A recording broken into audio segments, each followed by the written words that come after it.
Testing.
Testing, testing. Oh, perfect.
Testing.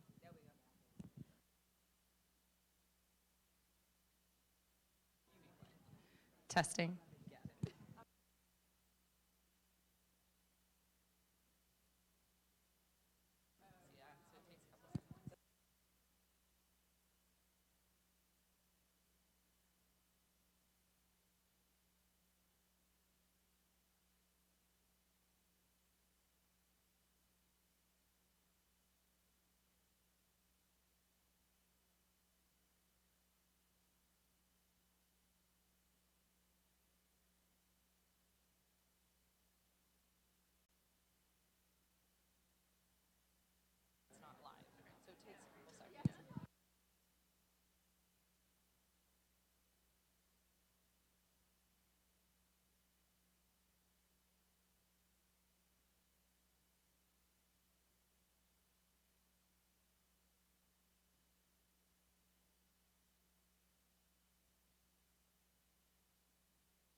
Good morning, everyone. Can you hear me? Everyone? Also in the back, can you hear me? Great. Okay. I just wanted to go over a few meeting logistics before we get started with today's program. First of all, coffee and other beverages are available in the back corner here. Feel free to get up at any time during the program and refresh all of your drinks. Restrooms are located right outside the front doors near the registration. We hope you enjoy.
Good morning.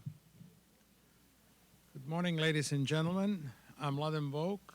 I'm Vice Chancellor for Research and Innovation at NC State.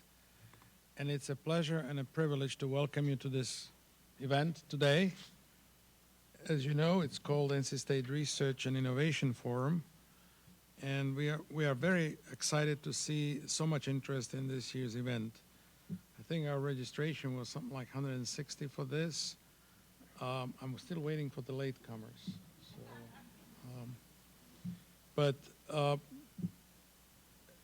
As you may know, NC State is a member of EAB, which is a best practices firm that uses research, technology, and consulting to address challenges in education industry. It is my pleasure today to welcome John Barnhart from EAB to NC State this morning. And John received his bachelor's degree in political science and international relations from Syracuse University's Maxwell School. He joined EAB in 2012 as a research associate and has worked with EAB higher education membership forums conducting short-term research projects. John helped launch the University Research Forum in summer 2015 and has led research projects for the forum on industry partnerships, reducing administrative burden, and research growth strategy. Today, John will talk about something that's actually very important for us because we are moving in that direction quite actively. And it's called research development. The talk is called research development, and we'll discuss practices to increase competitiveness for large and complex federal opportunities. Please help me welcome John Barnhart.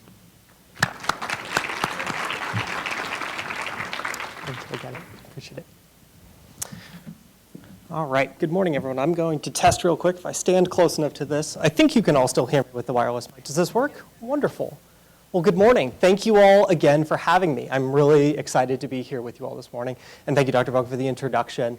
Again, my name is John Barnhart, and I am a researcher with EAB, a best practice research and consulting firm based out of Washington, D.C.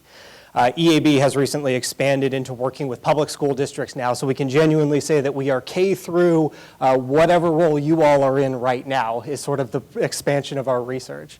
And for us, what that includes is best practice research on topics that span the education landscape. Everything from curbing behavior in third grade classrooms all the way up to advancing research priorities. We stop just short of how to form a competitive basketball team in the ACC, but as a Syracuse alum, this is something I would be interested in getting your all's feedback on. So over lunch, I would love to hear some best practices for what it takes to beat Duke and Chapel Hill consistently. It's something we haven't figured out yet, and I know it's something you all have a lot more experience than we do with. Anyway, I'm really excited to be speaking with you guys today about some of the research my team did this year around research development. It's interesting because the title here suggests, expediting the shift towards strategic research development. This study is actually a couple years in the making. As EAB launched a dedicated practice for vice presidents of research and their teams back in 2015, we started to hear these murmurings about the way federal funding was going.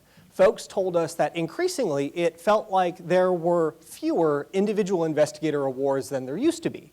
A lot of our VPs, and frankly, a lot of you all probably grew up in a time when NIH and NSF were seeing their budgets multiplied by billions of dollars on an annual basis. But there's a growing concern sort of in the pit of everyone's stomach that this doesn't feel like the way it used to feel. And so this year, my team finally got to dedicate some time to unpacking what that feeling looks like, both in qualitative practices as well as in quantitative data. And what we found was that, sure enough, there is something to be said about a shift that is occurring in the research landscape, particularly at the federal level when it comes to how the federal agencies prioritize what they are going to invest in. Now, what the study actually goes into that we won't be talking as much about today is what role can the Central Research Office and in partnership with the colleges, the departments, and the institutes play in helping us manage that shift. Professionally, we refer to that office as research development. But for the purposes of this morning's presentation, we're going to focus at a very high level and keep us thinking about those broader trends, what those trends mean for each of us, and how we can begin to work together, which I know is a big theme for the day today, on addressing these challenges to make sure that NC State stays well positioned to be competitive into the future. But I wanted to start with a bit of a little bit of levity here to talk about a practice that we saw that sort of took everybody in Washington, D.C. by storm. If you were in Washington, D.C. about this time 3 years ago, you might have come across this ad campaign from Texas A&M. This was in the Metro Center metro station, which is the convergence point for 5 of the transit lines in DC, making it the most populous transit station. It's also one of the largest. And if you walked through there in October of 2016, you would have been struck by the fact that every advertising spot in that metro station was taken over by Texas A&M, with a giant campaign that looked something like this. And it sort of jars everyone. This is not something you expect to see. The ads in a metro station range from new television shows to development apps to help you deliver food directly to your apartment. Uber solicits there. All of the dating apps solicit there. Some of the defense contracting groups advertise there. But to see every advertisement taken over by a university was pretty unusual for us. And this is a bit what it looked like here. And when I say everywhere, I literally mean everywhere. The turnstiles when you walk into the metro have Texas A&M branding on them. There are billboards and posters all across the station. Whether you're at the entrance, whether you're on the platform, you couldn't get rid of this. Some of these are actually from my phone because I was so taken by this advertising campaign. And finally, as you actually work your way through the metro station, you arrive at the main platform where the branding campaign sort of comes to a head, and you're confronted with these 6 advertisements in particular. They are, and it's probably a bit tough to read on the slide here, but these are 6 very specific messages, very specific stories, and these are what the posters look like. And then each billboard has an associated paragraph or so that describes what this story looks like at Texas A&M. It talks about the role that Texas A&M plays in their community. It talks about the good that Texas A&M has on both the state and the country, as well as the globe overall. It talks about the role that its undergrads play in developing a diverse campus and developing a more diverse Texas. It talks about the role of research. There's one thing, when you look at these campaigns in particular, that's noticeably absent. Not a single one of these posters has a football on it. And even in Washington, D.C., a place where people like me who like to think we're smart get employed talking to other smart people about what they do, that's striking. Most folks only think about Texas A&M as a prominent football institution, the other Texas football institution, if you will. And not a single one of these campaigns features a football stadium, students at a football game, or any reference to sports at all. And when as I manically ran around the station asking people about their interpretation of these ads, a lot of people frankly come out and say, I didn't know Texas A&M did research. I didn't know Texas A&M was directly involved in research that impacts the climate. I didn't know that Texas A&M is a premier research institution that gets both federal and state funding to do incredible work. And when you ask the folks at Texas A&M, as they were interviewed by the Washington Post, that's kind of the point. When they ran this ad campaign, they were pretty explicit. Their president, who is quoted here, says, yes, it would be nice if prospective students in the DC metropolitan area came out and saw our advertising campaign and got excited about Texas A&M. And yes, it would be nice. We have a lot of alums in DC. It would be great if a few of them felt a sense of pride for their institution, maybe made a gift, maybe showed up to one of our events in DC. But the thing I'm most interested in is those NSF program officers on their way to work, seeing our advertisement front and center and reminding them of that Texas A&M proposal that's sitting on their desk right now. It would be great if those folks saw these ads and thought, gee, I'd never thought about Texas A&M in that way. I'm going to take another look at that. Or I'm going to bring that up to my colleague who I know is reviewing an A&M proposal. As it says there, that also has the added benefit of potentially attracting faculty away from the national academies and from the federal agencies to A&M. But overall, the thing we wanted to focus on was the research funding here. Now again, this was unusual. We'd never seen anything like this. I see some of you taking notes, so maybe you're interested in this. I see some of you looking at me pretty skeptically. Maybe this isn't the kind of thing we would need to do. We had the same reaction. Does this actually work? A&M can't give you any definitive ROI from a marketing campaign like this. As you can imagine, it's expensive to take over an entire metro station plastered with your ads. But at the end of the day, the thing they were most interested in was the reputational boon that comes from running an ad campaign like this. And that, to me, was really a harbinger for a lot of things that we're going to talk about later today. In particular, the idea that research excellence, which has traditionally been and almost exclusively been a meritocracy, is slowly shifting toward a world where merit is almost on an equal plane with reputation. And I think Texas A&M realized that early on, and I think that makes them a really good example for the way that things are going. Now, in order to talk about where we're going, we have to talk a little bit about where we've been. This slide is titled, Remembering the Good Old Days, in a lot of ways, because it highlights the research environment that a lot of you probably came up through, and frankly, that a lot of institutions still believe as the gospel for pursuing research excellence. It starts with our indiscriminate ability to pursue every opportunity. The good news is, back in the early to late 90s, there weren't as many types of grants that we could apply for from the federal agencies. There were a fewer number of them, which meant we were able to go after each of these opportunities. And as the next one alludes to, we were able to go after each of them in the exact same way. Grants.gov wasn't online yet. The applications were a little complicated depending on the agency, but at the end of the day, they were looking for the same core things in those applications. And we didn't have to do a lot to finesse the way we presented ourselves back to those agencies. We were able to ignore competitors' strengths and strategies. Again, there was enough money to go around that each of our younger crop of faculty were able to receive those entry-level career awards as they were making the transition into a more permanent or an assistant professorship type position, while our more senior folks were able to go after those larger opportunities that the agencies were putting together, as well as in partnership with industry partners and foundational partners that we developed to ensure that there was always enough research money to support the underlying cause. And assuming our faculty could go it alone. Again, sort of the joke of the things I didn't learn in graduate school here. This is something we have never had to really train our faculty for. When there were fewer opportunities and they were relatively homogeneous in the way we applied for them, we didn't have to invest as much in the training and facilitation of helping our faculty be competitive for these types of opportunities. And I think the quote at the bottom here sums up the point I've been trying to make, which is that, yes, it would be wonderful if we could build a strong R1 research university on the back of individual investigators the way we used to. This VPR in particular called out, it would be great to have a portfolio of $300 million just of single investigator awards. But in 2019, and frankly moving forward, this strategy doesn't work if the goal is to grow the research enterprise. We have to be doing something more, and we have to be doing something different. So again, recognize that there's some skepticism here. The federal agencies have operated largely the same way since the Cold War. What makes now different? What is happening? How can you prove that this is actually a shift that is occurring, and as a result, that we should adjust the way we do things? Well, for better or worse, as we like to joke about, the federal tide is shifting. My team, as a group of researchers, wanted to make sure that we pursued this cause, this underlying question, with as much vigor as we could. So we ran our own research project. And as folks start to file in here, there we go. As folks start to file in here, please feel free to file to the front. The benefit of being at one of these front tables is I will overlook you when I open the room to ask questions. So yes, you have to be in the front, but you're not going to be picked on to answer first.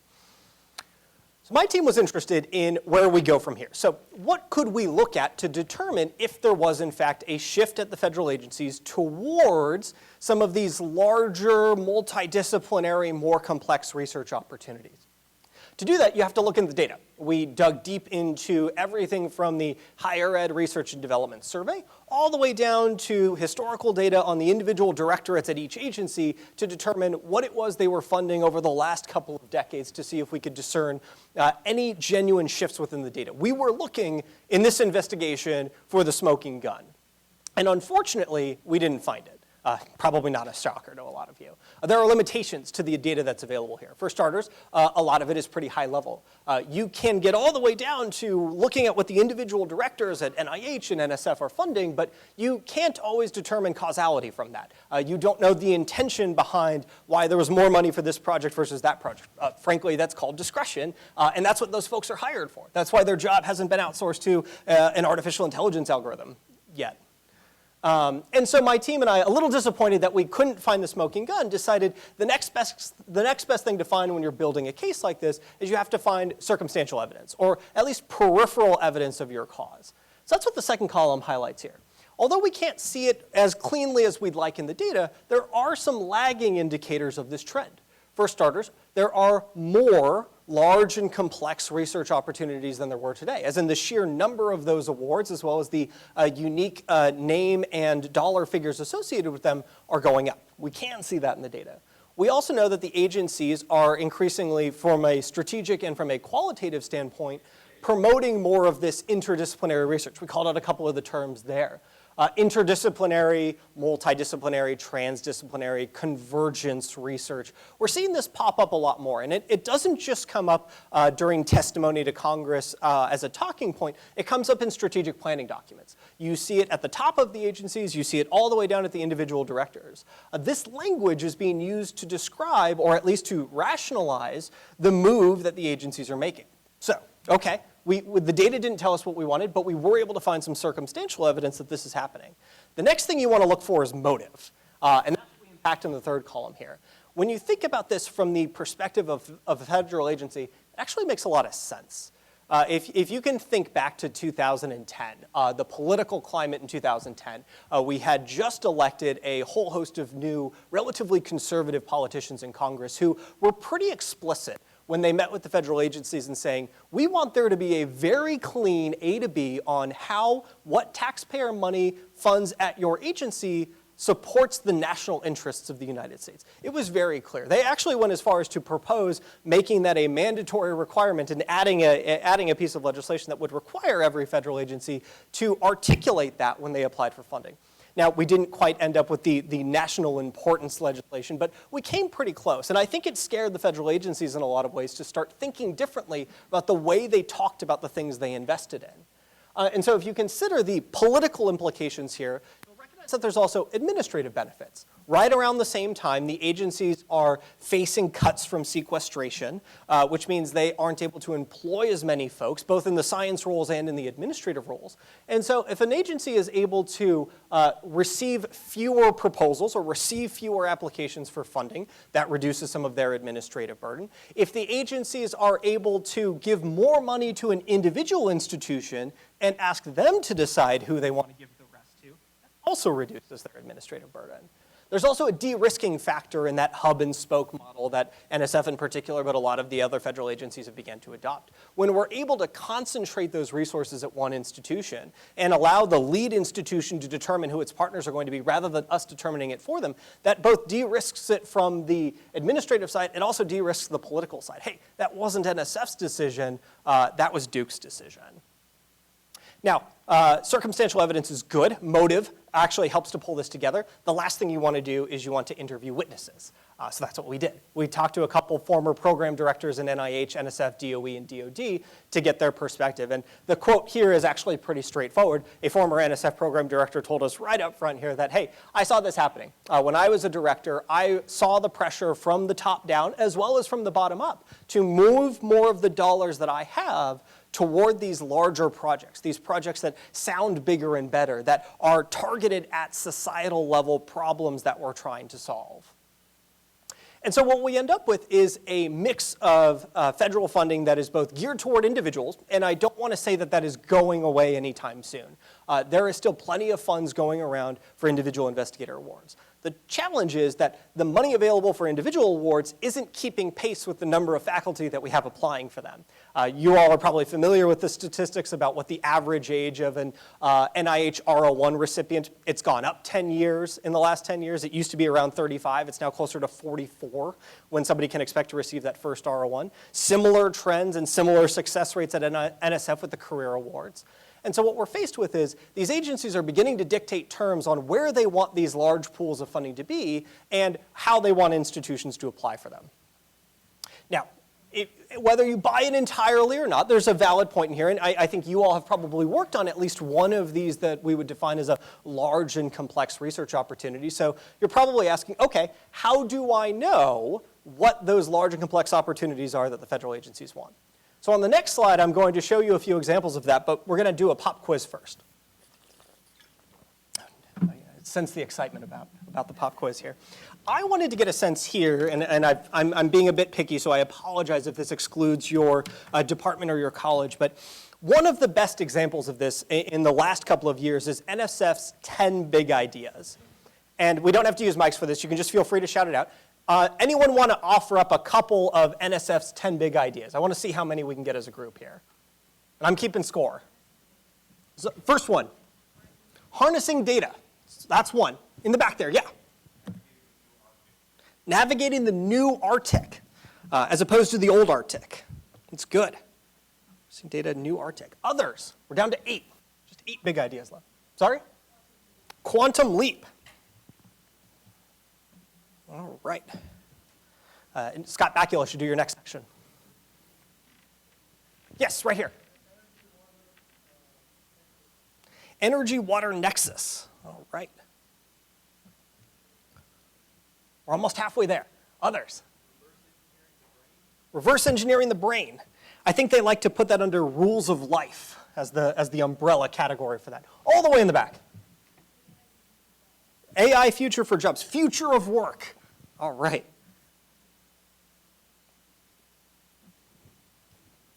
Anyone else got the others? The rest aren't quite as fun as the ones you all mentioned. I think you all got the exciting ones. Some of the other ones include convergence research. Actually, I can, rather than tell you, I can show you. We got a good number of those. Some of the other ones are a little funny when you unpack them, but mid-scale research infrastructure is sort of again, maybe doesn't sound as exciting. Infrastructure is not the most exciting topic. It doesn't get people elected. It doesn't win you anything special. But what's most interesting about that one, and the reason I wanted to pick on mid-size infrastructure in particular, is when you look at the NSF 2020 budget proposals, this is actually about to go up. The amount of money available for mid-size infrastructure, both the White House as well as both chambers in Congress are poised to fund this at a pretty high level. Almost 100% of what was requested in the House actually said they wanted to tack on a little bit more here. Mid-size infrastructure, for context, is loosely defined as any infrastructure that costs somewhere between $6 and $20 million in total. What this means is NSF has traditionally funded very, very big infrastructure and very, very small infrastructure. There has never been an easy pathway to funding some of those midterm things. Now, some of these are things, especially at a school of this size, that we might be able to win on our own. But if we're looking to add some of that new instrumentation, NSF is looking for us to collaborate. They don't want to just fund these at individual institutions anymore. They want institutions working together. What's really interesting when you read the House committee markup on mid-size infrastructure in particular, there was it was both the Senate and the House encouraged NSF to make sure that some of these awards go to EPSCoR states. And so there is an overarching political ambiance to the whole thing when you're said, hey, we're about to give you a ton of money to invest in this mid-size infrastructure, which is great news for everyone that's out there receiving it. Small caveat, make sure it goes to some of the states we wouldn't think it should go to. And so there's an expectation here, not just that we're going to receive the funding, but the funding has to be spent in a particular way. I think NSF has typically been the bastion of individual investigator discovery-driven research. And so when NSF goes ahead and writes out a list of priorities, we're sort of left to grapple with how seriously should we take these. I think the rest of them align pretty well with everything. You can shift over onto the other side of the slide here. The other place where we learn about large and complex proposal opportunities, or at least the priorities that underlie them, is from the White House, from the Office of Science and Technology and the Office of Management and Budget. They together every year put out the R&D priorities for the next budgeting cycle. What makes this interesting is this is the first year where the new director of the Office of Science and Technology Policy has had a hand in crafting these. That new director is a former vice president for research at a university. And so you might see some language here that rings relatively true if you've seen Kelvin Drogmeyer present at AAU, at APLU, at COGR or AAAS, at any of those professional associations. These are things that we've been talking about for a good while. Now, politics aside, these priorities are relatively stable. They look very similar to the George W. Bush era priorities. They look very similar to the Obama administration priorities. And so we are slowly iterating on the same principles. This is something the United States has never done before. We have never had a concentrated R&D agenda that was focused on particular topics. But you can make the argument that across roughly the last 15 years, we've been honing in on the hallmarks of a national strategic plan, the way that China has and the way that Germany has. And it wouldn't surprise me if in the next couple of years, we saw that formalized in a way that actually dictated more of where those funds are going. So again, when we think about these large and complex opportunities, we have to consider them in the context of the national priorities and who is providing the funding for those. I like to use the term large and complex as a sort of umbrella term here. This slide is intended to provide you a little bit more of a discrete definition of what a large and complex award is. I will say up front that I don't think a large and complex award has to be team-based. There are plenty of individual awards that are complex and some of them that are large. I think most of them are team-based, but there are plenty of individual opportunities out there that definitely fall into the category here. Some of the other things that are hallmarks of a large and complex opportunity, though, they are limited submission. Our institution, either by an internal process or the federal agency requiring it, is only allowed to submit a certain number of applications for these. They often require us, again, whether it's an individual or teams, they require us to work across disciplines. This can't just be the best 3 people in one department anymore. They increasingly require multiple people from multiple departments, sometimes multiple colleges, and in some instances, multiple universities to be tagged onto these. They also tackle problems that we're not used to seeing. We're used to proposing ideas to NIH and NSF and having them come back and tell us with their dollars how much weight they put on those ideas. Increasingly, these opportunities are targeted at society-level challenges, and we're being asked to respond to those. How are we going to use the dollars provided here to have an impact on society in this particular way, whether it's a health issue, whether it's a challenge of the environment, whether it's the educating of young people in our country. And we've listed out a couple examples there. Some of these probably pretty familiar to you all, like the NSF ERC centers, like the UARCs and the FFRDCs from DOD. So these probably feel pretty familiar, the types of opportunities that you're used to, but they are different in a couple of ways. The first way that they're different is they put more of a strain on our administrative resources. There's a higher bar to clear when we apply to and when we manage these awards. Again, going back to our investigation, one of the former NIH program directors, I think, said it best when he said, these kind of feel more like a contract than they do a grant or than they do an award. There's a lot more attached to these. There are more interim deadlines than there used to be. There is a higher expectation for what we report out with more consistency. And at the end of the day, the agency expects us to do the heavy lifting on how we communicate the results and the impact that this grant had on us, as well as what we did with the money here. Again, we've also listed out some of those administrative challenges on the left side there. One of my favorite examples, we talked to a school that won one of those large NIH Rapid Response Opioid Awards, and they said they had to hire 30 clinical trial specialists in a month in order to meet the mandate of the award. I don't know if anyone's tried to hire 30 people in a month with that level of specialization, but it's not easy. It's not the kind of thing we're used to having to do. And frankly, a lot of it goes against the underlying processes that we've put in place to match the old model. Now again, there are still dollars available for individual investigator awards. And I know you all are pretty good at a lot of these large and complex opportunities, but you can see how folks would be skeptical at this point. You don't have the data to back it up. The rationale sounds right, and it seems like this is trending in this direction, but why wouldn't I just continue to double down in individual investigator dollars? Well, there's a couple challenges that happen when schools attempt to steady themselves or stay themselves away from this trend. It starts with the fact that at the end of the day, those individual investigator awards are getting more difficult. We see the success rates at NIH and NSF going down, the traditional funders of early career faculty. And so over time, we're eventually going to see those success rates tick down further and further to the point where someone is winning their first career award at the time that they would be considering retirement, which doesn't make this a viable strategy for continuous growth in the research enterprise. even if we embrace large and complex opportunities, they often require us to put together teams of researchers. We have to take superstars who are used to doing their best work alone and getting them to work together. That's difficult. These folks also aren't going to self-assemble oftentimes. We have to have a little bit more of a rigid structure in place to help folks identify the best fit partners for the opportunities that are out there. We'll talk a little bit about the difference between top-down and bottom-up here in a little bit. But even if we embrace that and we decide to put together these teams, if we are pursuing them in the same way that we pursued all the other opportunities, our proposals are going to fall flat. I'm not saying we have to buy out a metro station worth of advertisements to be competitive, but these proposals look and feel different than the ones that we're used to applying for. And so they require a different set of competencies on the back end in order to put our best foot forward. But I still think at the end of the day they're worthwhile for all of the reasons listed up here. For starters, they give us the opportunity to work on some of the largest challenges that our species has ever encountered. These large-scale projects give us the chance to be able to say confidently that we are receiving this funding because somebody believes we are the best equipped to make progress against these large-scale societal challenges.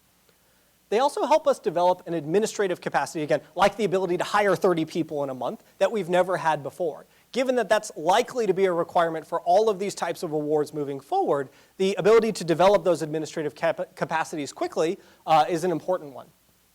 They also have a definitive innovation impact. The ideas that we spur out of these large and complex awards are going to be more mature, more forward-looking, and frankly, a little bit closer to what our industry partners have always been looking for from us in the long term.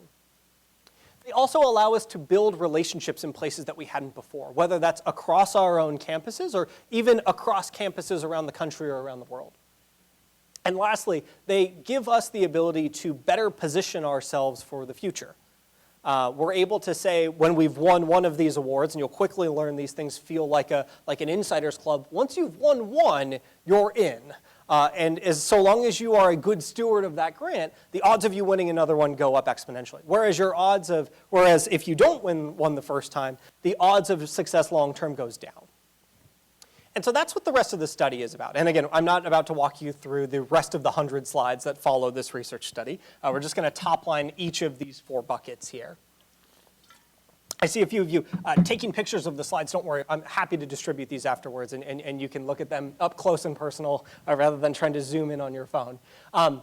But again, my team decided that if this is the way things are going and if institutions need to respond to this, there are roughly 4 capabilities universities have to develop better in order to be competitive for this. The first is refining our institutional research strategy. That's a big theme for today. I'm not going to steal too much thunder from the next presentation here, but thinking a little bit more critically about the things we as a university are uniquely good at and how we apply those unique strengths compared to the rest of the market. And then if we're successful there, we have to get into the second one, which is about positioning. Ensuring that we are, again, putting our best foot forward as a university to promote the things that we are good at to the people that help make these decisions. Again, I promise the best practice is not to buy out an entire metro station. There are things you can do in between that are just as, if not more, effective in a lot of ways. We then need to ensure that we have adequate support structures to build research teams. And this is probably one of the most challenging pieces of this whole thing. Again, we need to find the folks across our campus that are excited about working together and are going to be successful when we put them in a room and ask them to compete for one of these opportunities.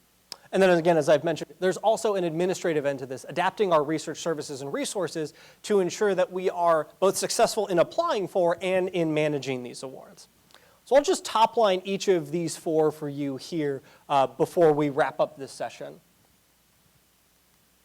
Starting with the first one here. When we talk about research strategy, this is going back to number 1 on the previous slide. When we talk about defining research strategy, there are a number of challenges to doing this. For starters, a lot of institutions will say, and rightly so, we're good at a lot of things. This institution has a number of strengths that span departments, that span colleges, that span the centers and institutes and the awards that we win. So it would be tough to take the universe of things we're good at and boil it down to something that looks pretty on a proposal or in a tweet. Not only that, but we are constantly evolving. Our strengths look different with every new class of faculty that we bring in, with every new class of students that bring in. Even with the leadership at the top, our presidents and our provosts coming in, wanting to elevate certain strengths over another. It's also really tough to define what a strength is, both quantitatively and qualitatively. There are a number of metrics that you can use to figure out what are the things you are uniquely good at. And unfortunately, what this leads to for a lot of institutions is this challenge becomes so cumbersome that we don't bother to ever articulate our strengths. There was one vice president for research at an Ivy League university who would not want to be named here, but said, off the record, our institution is better than anyone else in the world at these 3 things. On the record, we are equally good at everything, and I would be fired for telling you anything other than that. The deans would have my head. And so I think there's a way to balance this out, and that's what we proposed here. We walked schools through, and if you're really interested, I can send you the full slides on this, but for us what this looks like is actually a practice that comes from the private sector around competitive intelligence. Competitive intelligence is the process of not just defining what you as a university are uniquely good at, both the things that you're obviously good at, as well as identifying what some of those latent or emerging strengths might be, but what are the opportunities to get funding for those things that you're good at? Where are the dollars coming from? Which agencies are stacked up there? Again, you probably had this conversation with your faculty who are used to getting NSF awards 10 years ago, that hey, there are opportunities in DOE, in DOD, in ag that you might not have thought about. We're taking that to kind of an extreme here when we think about what are those competitive advantages we have for specific opportunities. And then the last piece of this, of the competitive intelligence framework, is figuring out who are our potential collaborators and who are our potential competitors in these spaces. This is the frenemy analysis, if you will. It's really helpful to know up front who we are uniquely well positioned to work with. What other universities out there help us fill critical gaps that we have, and what other universities might be seeking us out as a partner in some of these projects.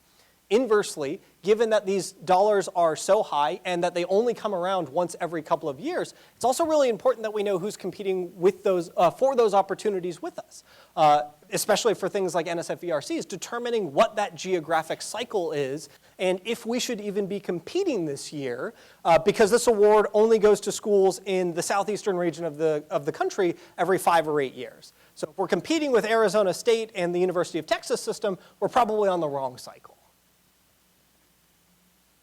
And again, each of those decision points, each of those analyses helps us to arrive at a decision point.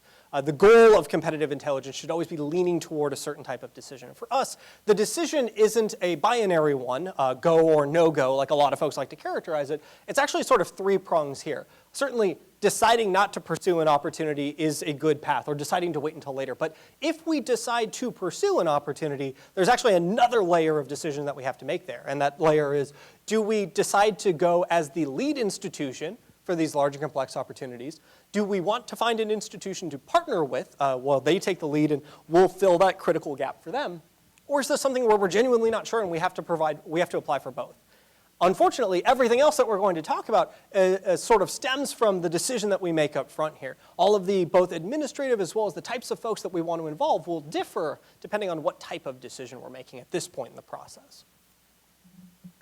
So we've done our competitive intelligence, we've run those analyses, we've made our decision about how we want to proceed. The next thing we have to do is determine how competitive we think we're going to be. Competitiveness in this case, I'm defining it mostly as how well positioned are we with the federal agency that's providing the funding here. Increasingly, decisions about funding are being made based on our and our faculty's interactions with the program officers at the federal agencies. That's what the big quote on the right side of the slide there says. This former NSF program officer said, in her experience, 25% of her decision making was based off in-person interactions. That can be both a positive thing, as in this person had great interaction with that faculty. This can also be a negative thing. If the interaction didn't go as well, that does dramatically impact the outcome of your success in applying for certain project awards. Now, that's good to know. You all aren't too far from Washington, D.C., so this should be a good call to action.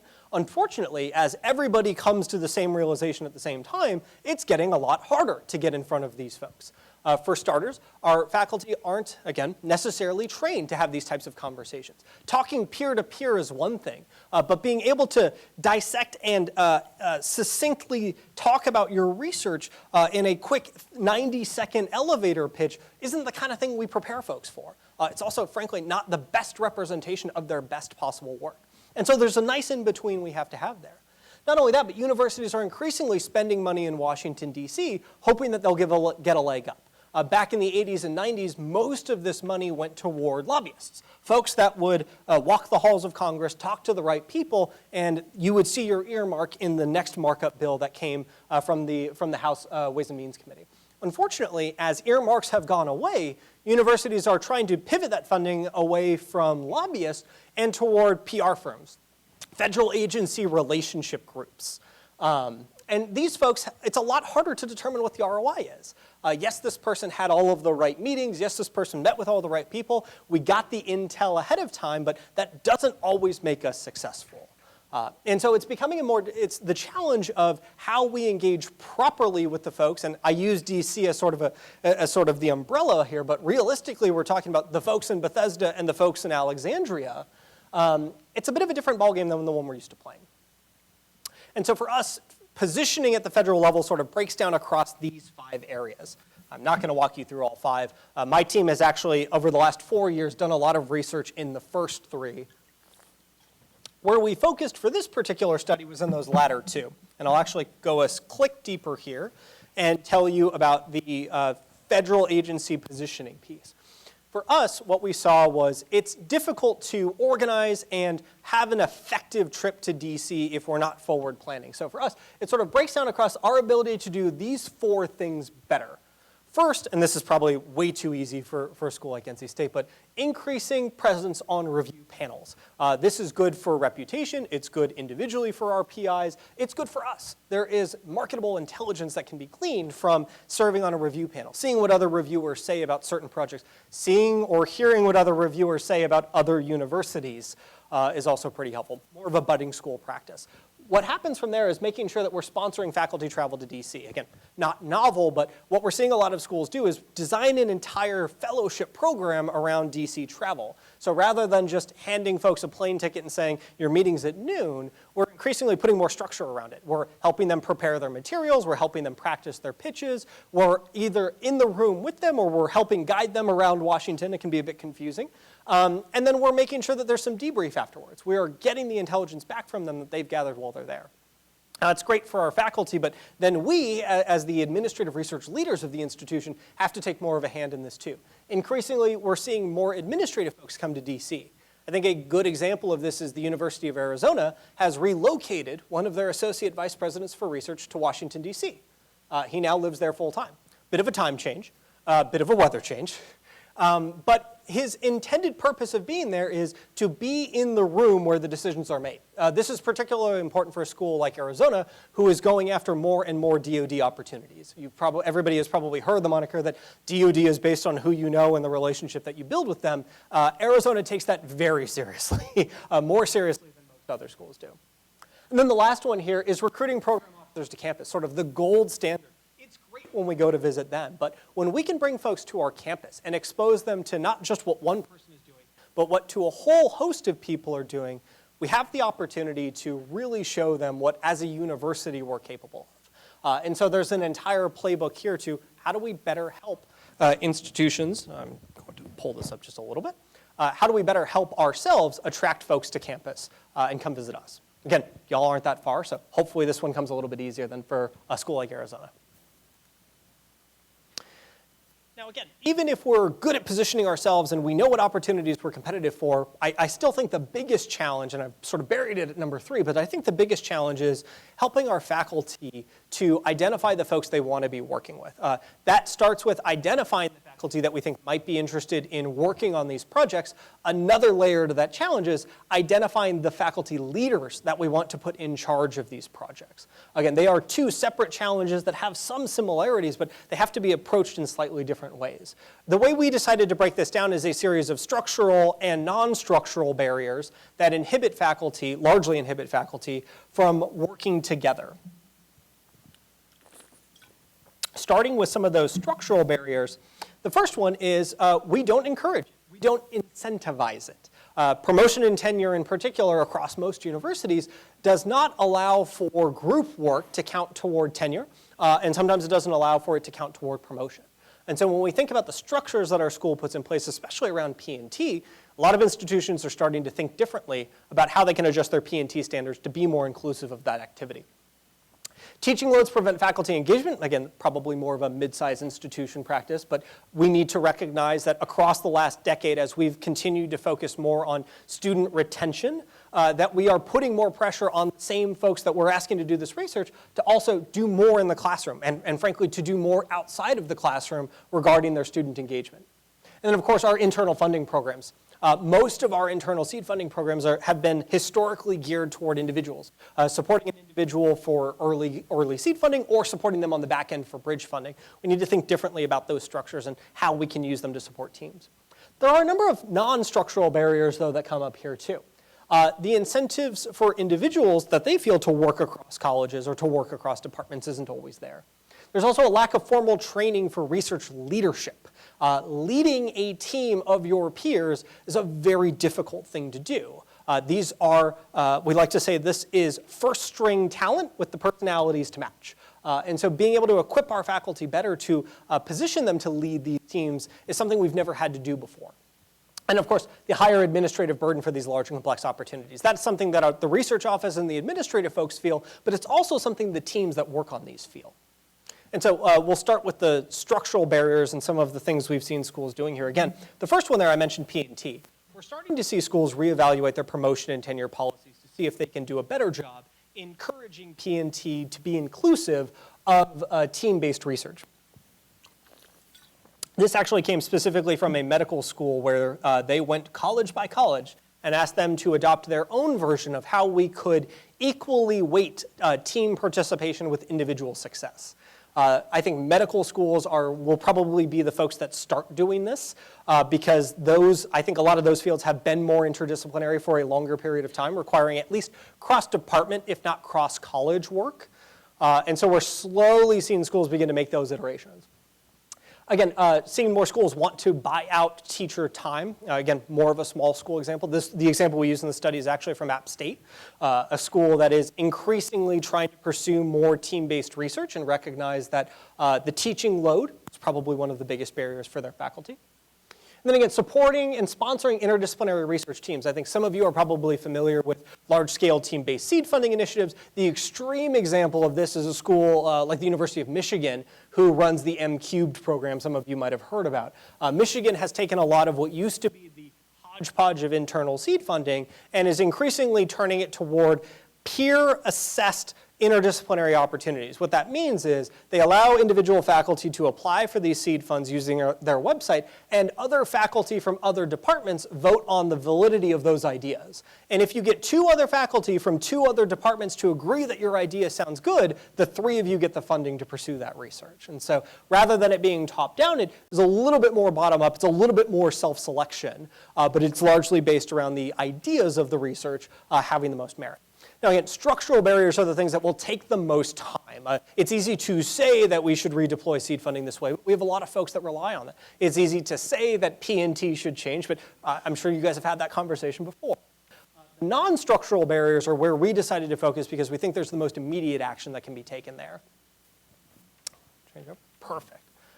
So when we think about these non-structural barriers, the first one about the lack of incentive for collaboration, we see schools react sort of in two different ways to this challenge. We see a lot of schools that go out and want to create top-down structures. Either the dean's office, the provost's office, or the research office will tell you who your team is. And anyone who has tried to tell faculty members to do things, which I'm sure is most of this room, knows that that can be a pretty prickly conversation. It's also really tough. These folks have been successful. The reason we're trying to engage them in team-based work is because they've been successful individuals. How do we convince them that it's worthwhile? The other extreme reaction we see schools have to this is we try too much bottom-up programming. We now have a program for everything.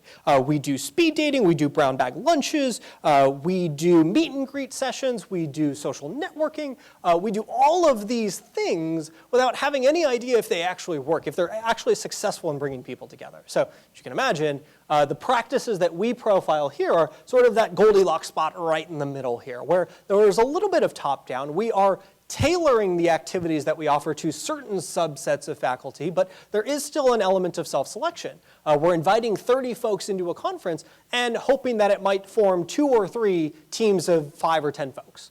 So we're doing a better job tailoring it, but we're not overly tailoring it, whereas we're handpicking the individuals.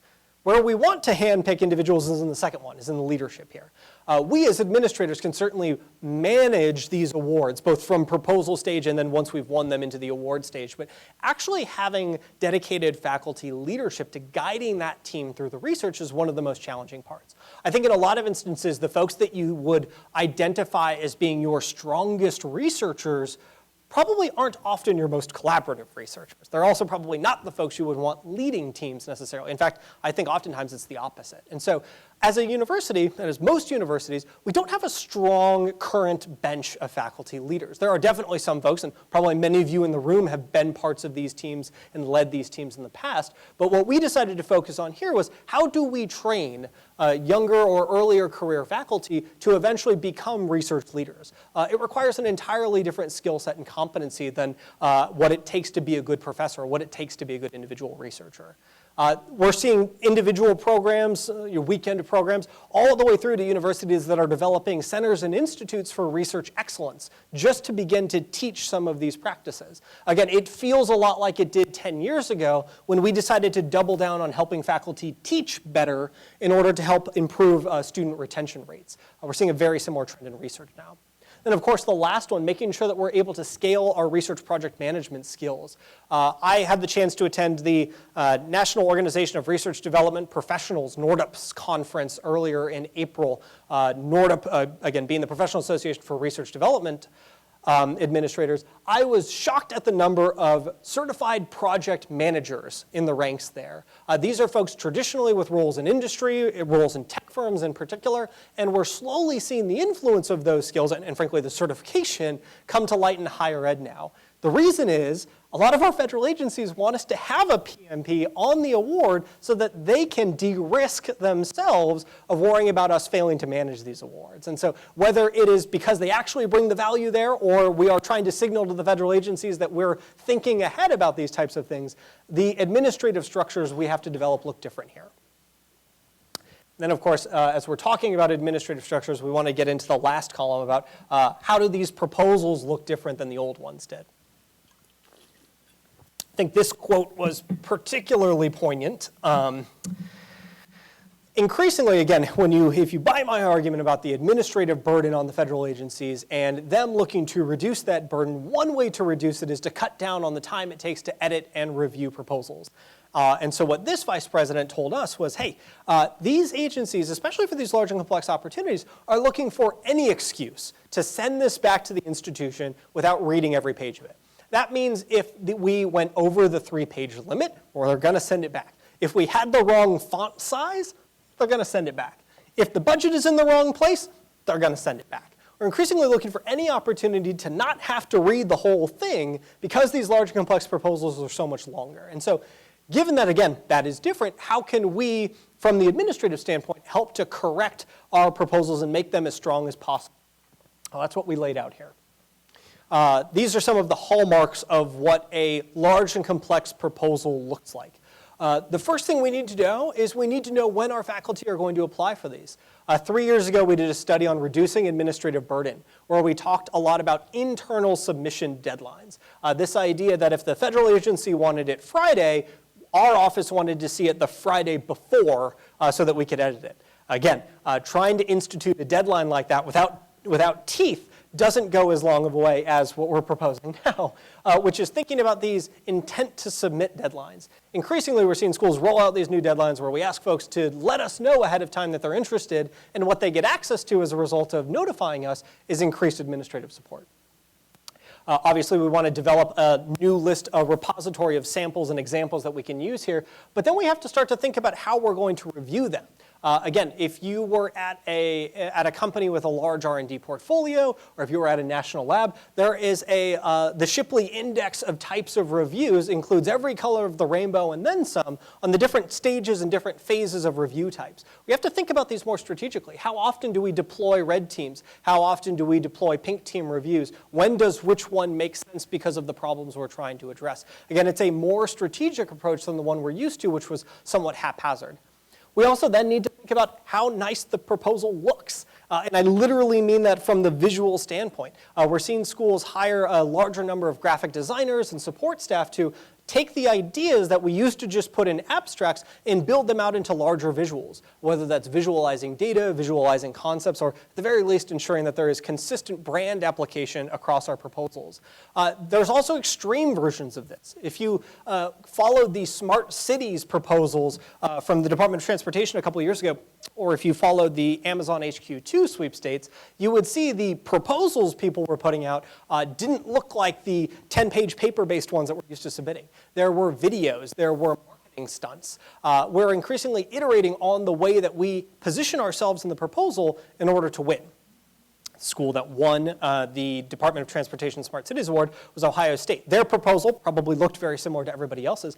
Ohio State has this beautiful 5-minute video narrated by different folks from the community talking about the impact that this grant would have. And when you ask Ohio State, they think on paper they were just as good as everyone else. They think the video is what pushed them over the edge here.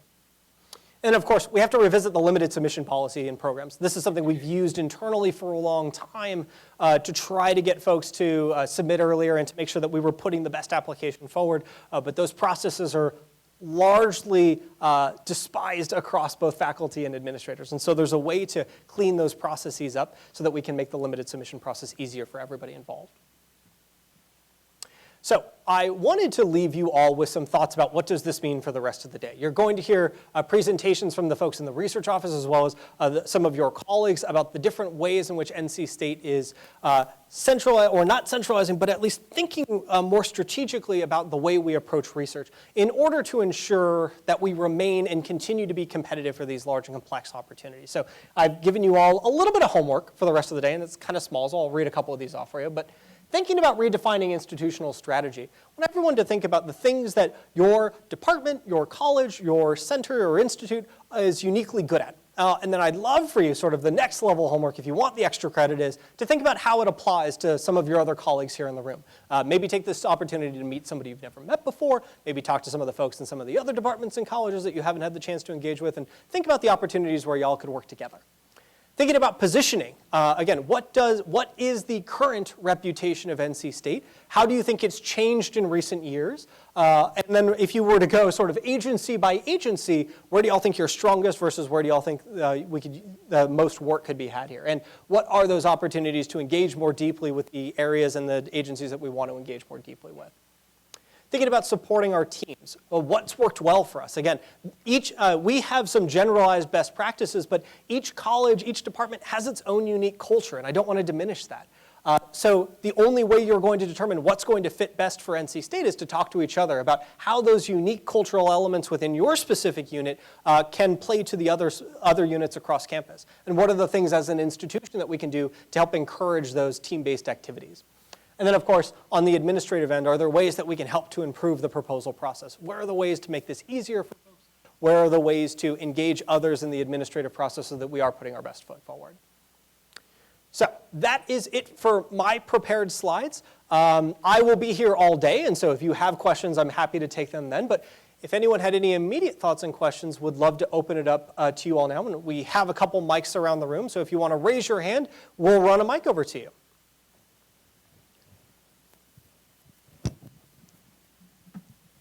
I'm wondering if you could talk just a little bit about the impact of broader impacts statements in these proposals and where you see that going, whether you see that spreading to other agencies or where that's going from here and how universities might deal with that. That's a great question.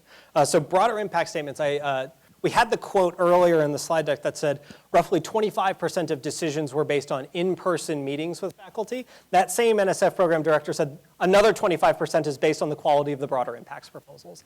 Especially at NSF, it feels like that broader impact statement means a lot more than it used to. It's weighted a lot heavier than it used to be.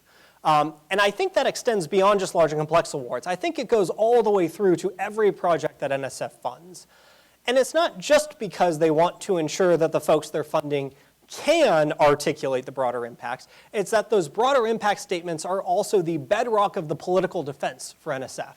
When we are able to show folks in Congress that this is what we are intending to fund based on the broader impact statements, we can say that these are directly tied to those national priorities.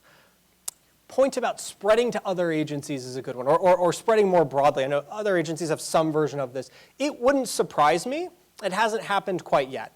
I think broader impact is somewhat inherent or is unnecessary or repetitive for some of the mission-driven agencies. I think about DoD and DOE in particular. By virtue of winning the award, you've already demonstrated some level of impact, and DoD has told you what it wants the impact to be.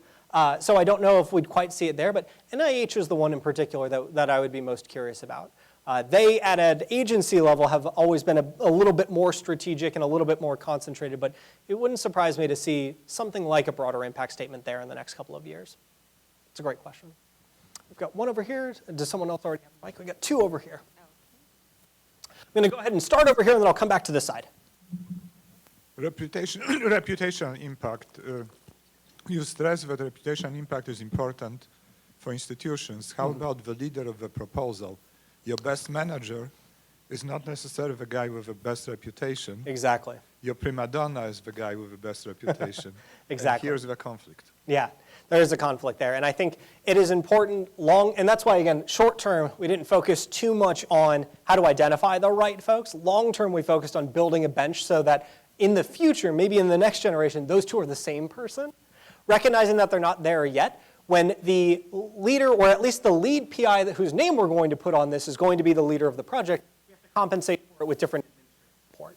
The other thing I would always say there is every team looks a little different and always requires a slightly different level of support. So it is a balancing act. Unfortunately, there's no proper weighting versus the other. It is worth saying, and this is a good sports analogy, that even the best leader can sink a good team. Or even the worst leader can sink a good team. And so it's worth recognizing that there may be reputational downsides to putting someone else in that lead spot versus the other, but if it's going to keep the team in place longer term, the long-term value may outweigh the short-term gains. If you win. That's always the caveat, if you win. One over here, yeah. So I'm head of the English department, and my faculty have had recent successes in partnering with other colleges, such as engineering we've recently got a large AI-based grant. But my question has to do with the traditional funding in NEH. How do you see the National Endowment for the Humanities moving into this new focus? Yeah, slowly. To their credit, though, they are coming out of what has been a particularly difficult stint with Congress, where they were constantly fighting tooth and nail for every dollar they got. With a more democratic House, their dollars are at least expected to stay the same, if not go up. And so I think we will start to, because we haven't quite yet, but I think we will start to see them look more to how they can engage with others.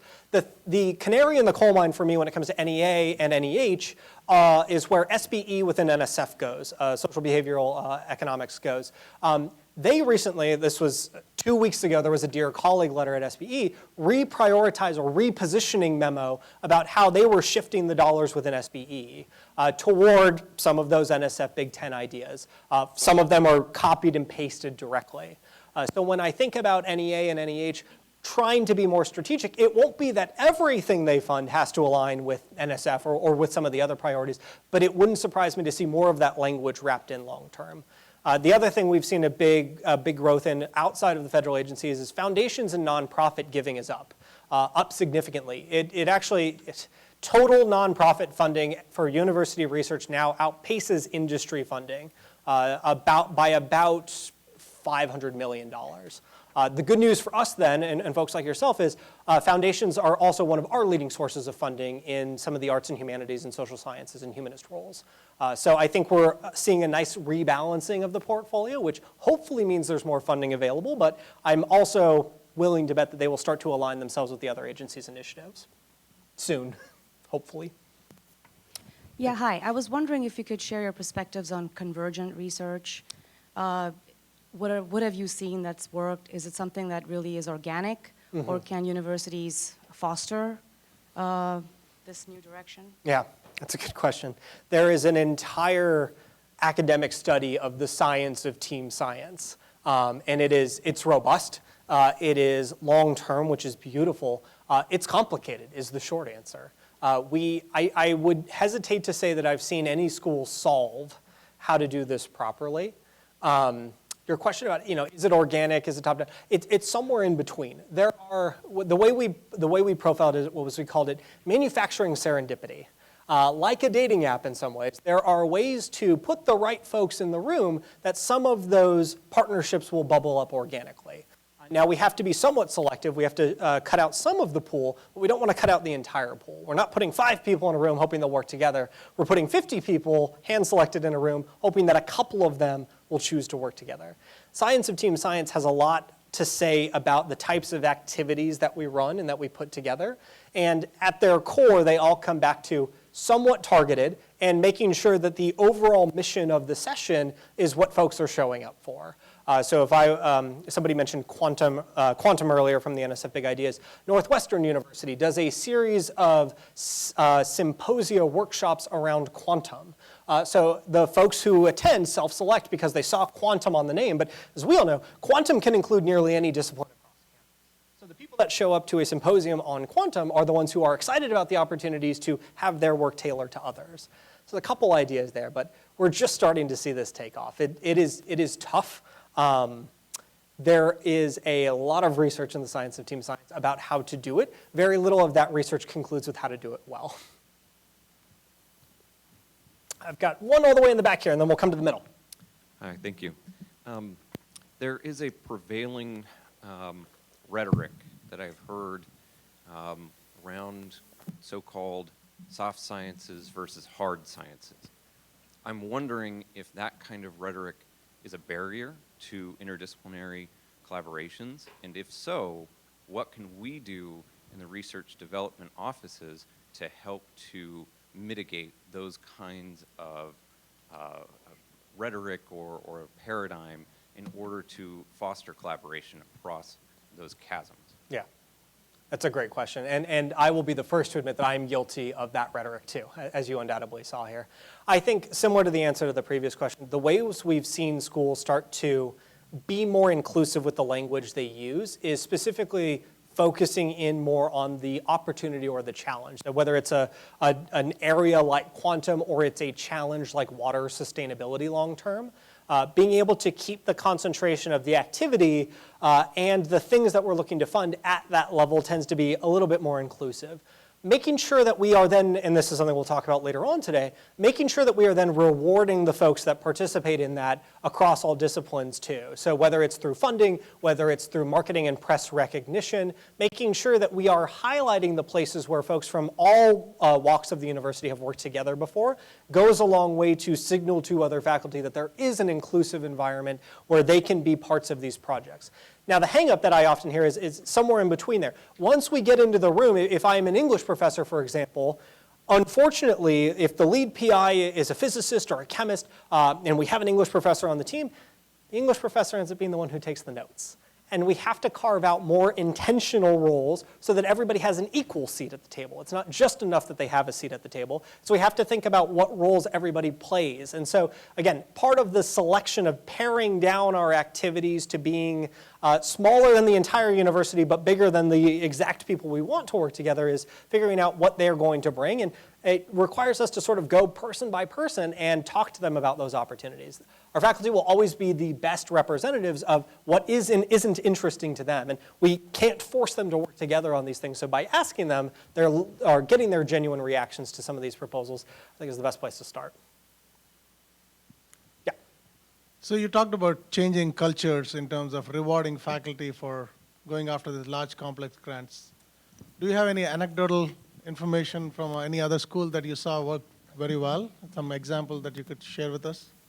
Yep. So, it sort of starts at the top with promotion and tenure. The school, I it wasn't up on the slide, but this was the University of Oklahoma Health Science Center. Recently changed some of their P&T standards across the colleges within health sciences to equally weight team-based work with individual investigator work.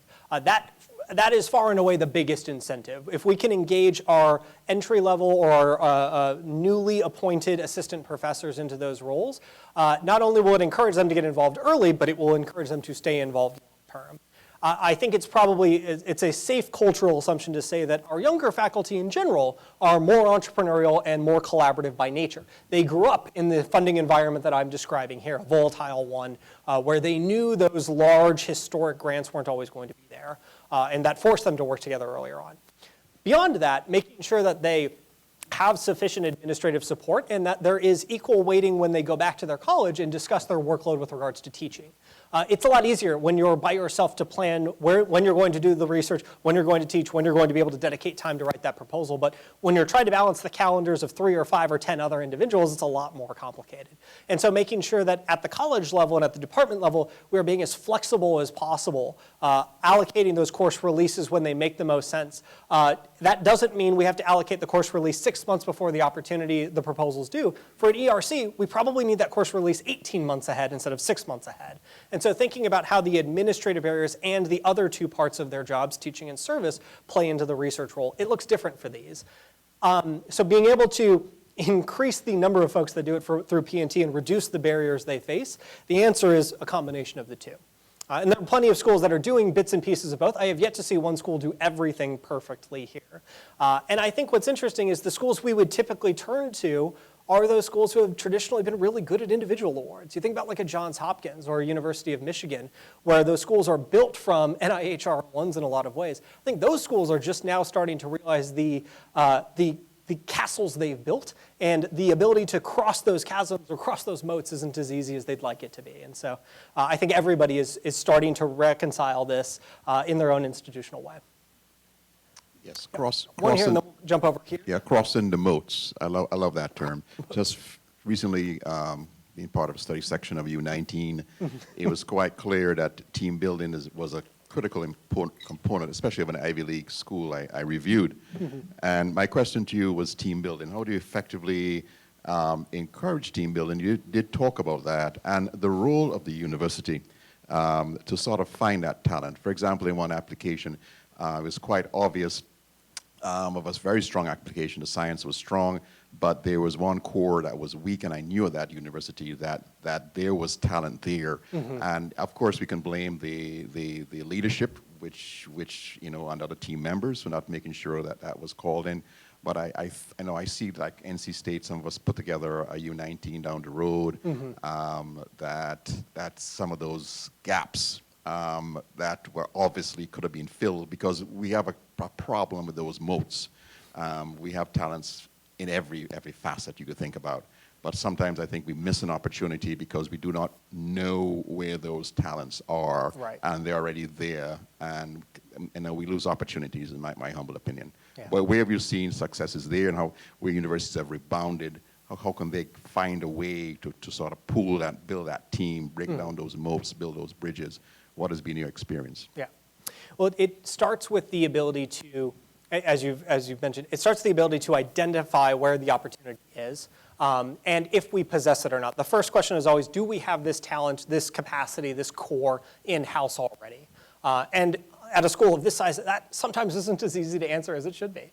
And so there is a quantitative approach to be taken there. We use all the same citation and publication databases to look at who spikes in particular areas, whose abstracts match up with the language in the proposal here or the RFP there. So being able to look on the back end to identify those and working together with the research office and the folks that have access to that to get that kind of knowledge goes a long way. But again, I think at the end of the day, our faculty will always be the best source of both the gauge of how excited they are about this, as well as our likelihood for success. There was one story from one school who told us that They'd put together a team. They applied for this large and complex opportunity. They were one of 3 finalists, and then they lost. And they were pretty disappointed, but losses happen. What they realized, though, was 3 of their other faculty were actually working with one of the other local colleges on the bid that ended up winning that opportunity. That's the embarrassing part. That's when it goes from a little disappointed to genuinely upset. And so the only way to counter that, because there is no good database for that kind of information, the only good way to counter that is to talk to our faculty, to engage them one-on-one, not just to ask if they are excited about this, if they would want to work on this, but also who do they know that would work on this, both at our university and outside of our university. Sometimes that allows us to get ahead of the curve and saying, you know what, we're probably not the best position to lead this thing, but if we partner with somebody else, whether it's somebody in the Research Triangle or someone across the country, we will still be competitive here. Sometimes knowing when to take the back seat is just as effective a strategy. Unfortunately, there's no really great practice for how to pull all that information together. It always starts with, and frankly ends with, asking our faculty, getting their input first. And then occasionally, sometimes the lead is going to be identifying opportunities to forward hire. Or as we talked about with NSF, identifying opportunities where the gap isn't in our knowledge, but it's in our cores, it's in our infrastructure, and making sure that we're planning long-term to get the infrastructure first so that we'll be competitive down the line. And one all the way over here. Yep. Yeah, I'm curious about navigating politically sensitive research topics in the review process. For example, not only was climate change not listed on the 10 big ideas, but they didn't even appear to give too much of a foothold for that particular topic. And so I'm curious your thoughts about presenting sensitive research topics to the reviewers. Yeah. It's a loaded question. I think overall it's interesting. I started this presentation with Texas A&M. If you were to have gone down to Texas A&M 5 years ago, they actually would have asked you to scrub references to global warming from your presentation. Both Texas and Florida, there was a consensus that climate change was a little bit more palatable than global warming was, which means the things coming out of that institution probably matched that philosophy when they went to the federal level. I haven't seen, well, obviously, we haven't seen the federal agency say, don't say this. They would have told us, it would have made news, like we would have known that. But we don't see so much a pushback on the rhetoric. The agencies themselves are still largely moving forward with research to combat those challenges. We see that in DOE. We even see that in the OSTP priorities coming out of the White House. Now, there's a valid question there of who has the final say and the final stamp on that, but the director of OSTP is an extreme climatologist himself, meteorologist himself. And so there is an odd balance, but there is a balance of perspectives there. I haven't seen the politics overtake it yet where that proposals that say global warming are less likely to be funded than those that say climate change. We do still see groups like DOE, and in particular now that now that Democrats control the House, the debates about those language have largely gone away. It's pretty straightforward in their feedback to NSF and DOE in the last budget markup that they want to see things explicitly said in one way or the other. Now, what scares me about that is that could all change in 2020. And so the idea of trying to somehow change our language around politically sensitive topics to navigate who is in power and who's not, I just don't think has the same ROI as continuing to do the same great research. The agencies will call it something different and fund the same thing, and I think we should act accordingly. It's a good question, though. Yes? I'm not sure if this is a quibble or an important point. I think that you've emphasized the need to evaluate team research as well as individual research in a P&T context. Looking at it from the side of a faculty member who's sitting on a P&T committee, and this candidate is 5th of 13th authors, has anyone come up with a way to actually evaluate individual value when they are part of a team of 13 or 1,300? It's a great question. It's a lot easier for individuals, right? Like, publication speaks for itself. On the team-based side, what we see schools like Oklahoma Health Science Center do when they're changing these policies is it is not a top-down university-wide policy change. In this case, in the case of Oklahoma, they actually went department by department and asked the departments to create and then weigh a rubric of activities that helps them to evaluate objectively the relative performance and contribution of each person on a project. So rather than just have sort of one person and their letters of recommendation, you have the project lead for that, evaluating each individual.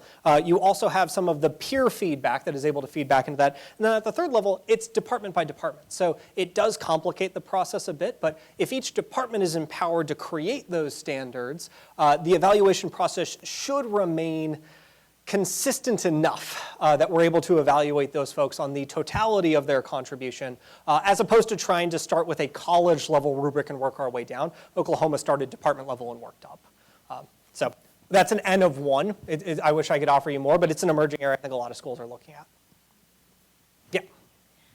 I just want to point out that when I was working with Dwayne on the Chancellor's Faculty Excellence Program, along with Betsy Brown, we rewrote the rules for tenure and promotion to allow for more interdisciplinary evaluation of faculty production. So we have a cutting edge system in our university in place. It just has to be used. And that, of course, is the key, is people have to use it.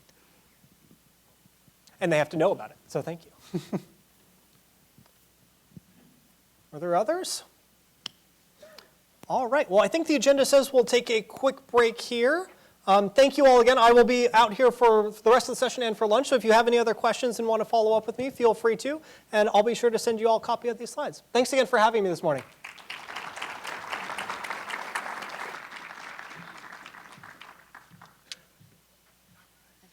John, thank you once again for being willing to be a part of our program today. That was a very engaging, interesting topic for our audience, so thank you again.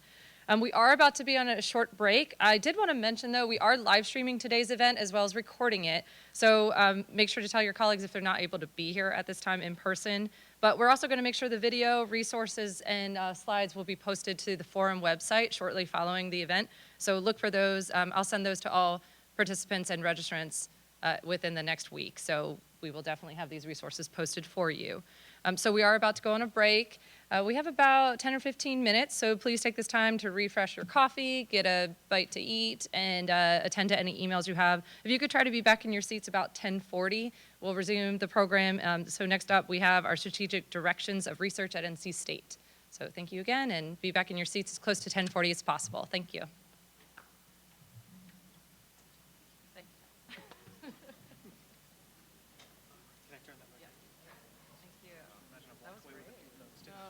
No, I'm sure they would get those back, because those are, that was great. Thank you. Yeah. Thank you for, you have somebody already for a question. You don't have to be on the stage, you can always walk down.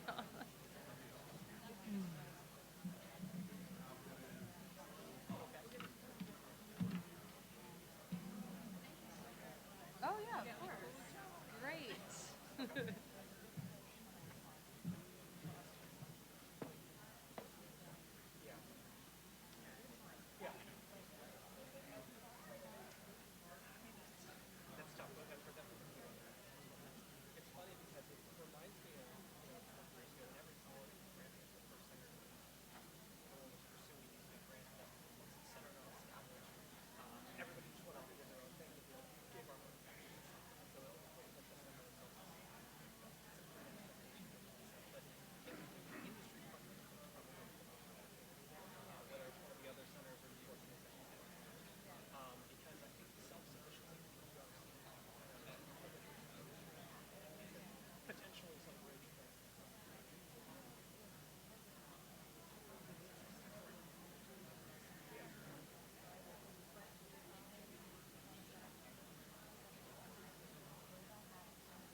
All right, and here's your cup of water. Thank you, ma'am. We're going to take a break in between this and that next set of updates, Okay. so we can push the schedule if we need to. And I have until when? You have 25 to minutes, right? 11:15. Yeah, you could go to 11:15, 11:20, because we're not going to do the next one until 11:30. Okay. Good morning.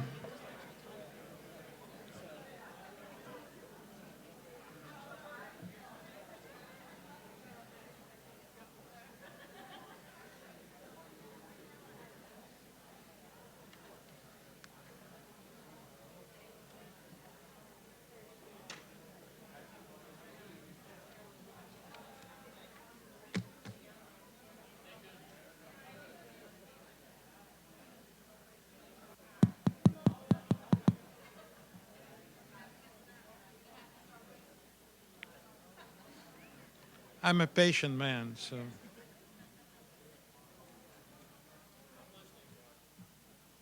Thank you. I'm taking names.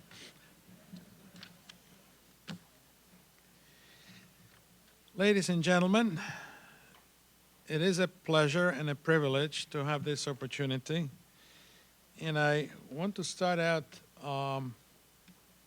is John here? John is there. I just want to tell you we are playing Syracuse on the 10th.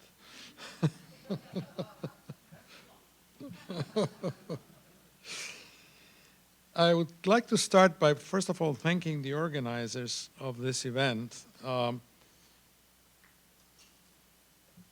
It's Laura. Where is Laura? In fact, if you could stand up, I would appreciate that so we can not Genevieve, Sybil, Miriam, Ashley, Carmen, and Megan are all those who have helped organize this, and they've really put a lot of work into it, so thank you very much.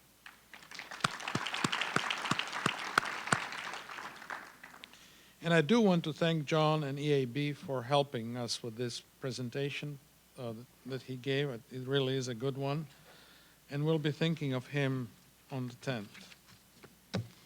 So what I want to say is a few words about this direction in which I think NC State research and innovation are going. We have, let me see if this works, you know, vision and mission are sort of things that can be adjusted if needed, and they can be good or bad. I think ours is good. What is really important, though, is that actually it does reflect what the community believes should be happening with research and innovation at NC State. And we are in the process of strategic planning. University has started bootstrap the strategic planning.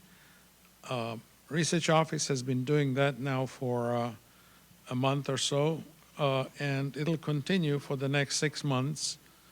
And so one of the things that we will be actually asking, not just everybody here, but the community, university community, is to actually help us with that. And we'll be sending out emails with questions.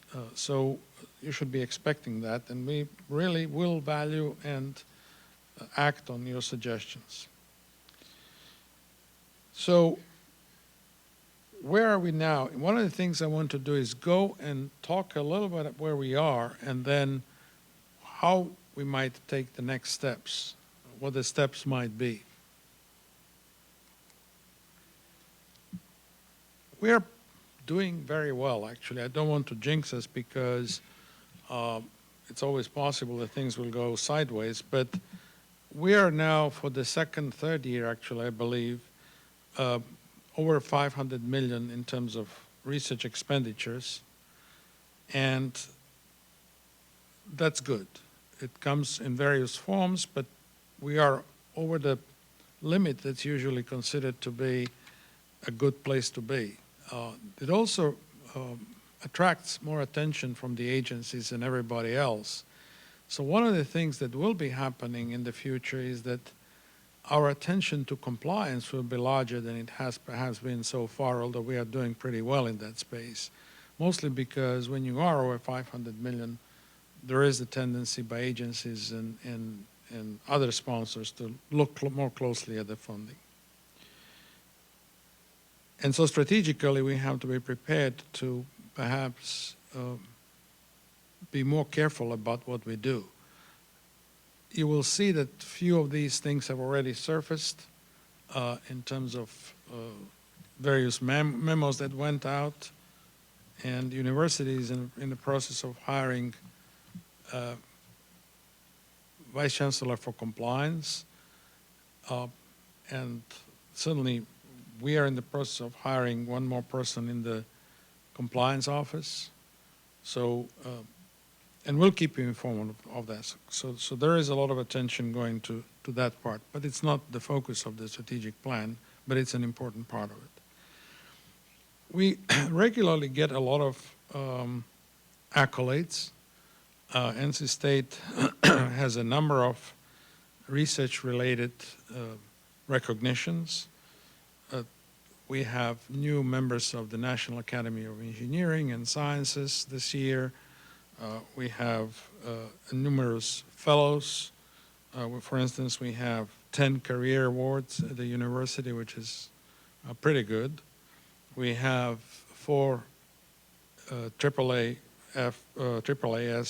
fellows, and so on. And the list is long. Every one of the departments could probably list a number of people who have received accolades and awards and recognitions.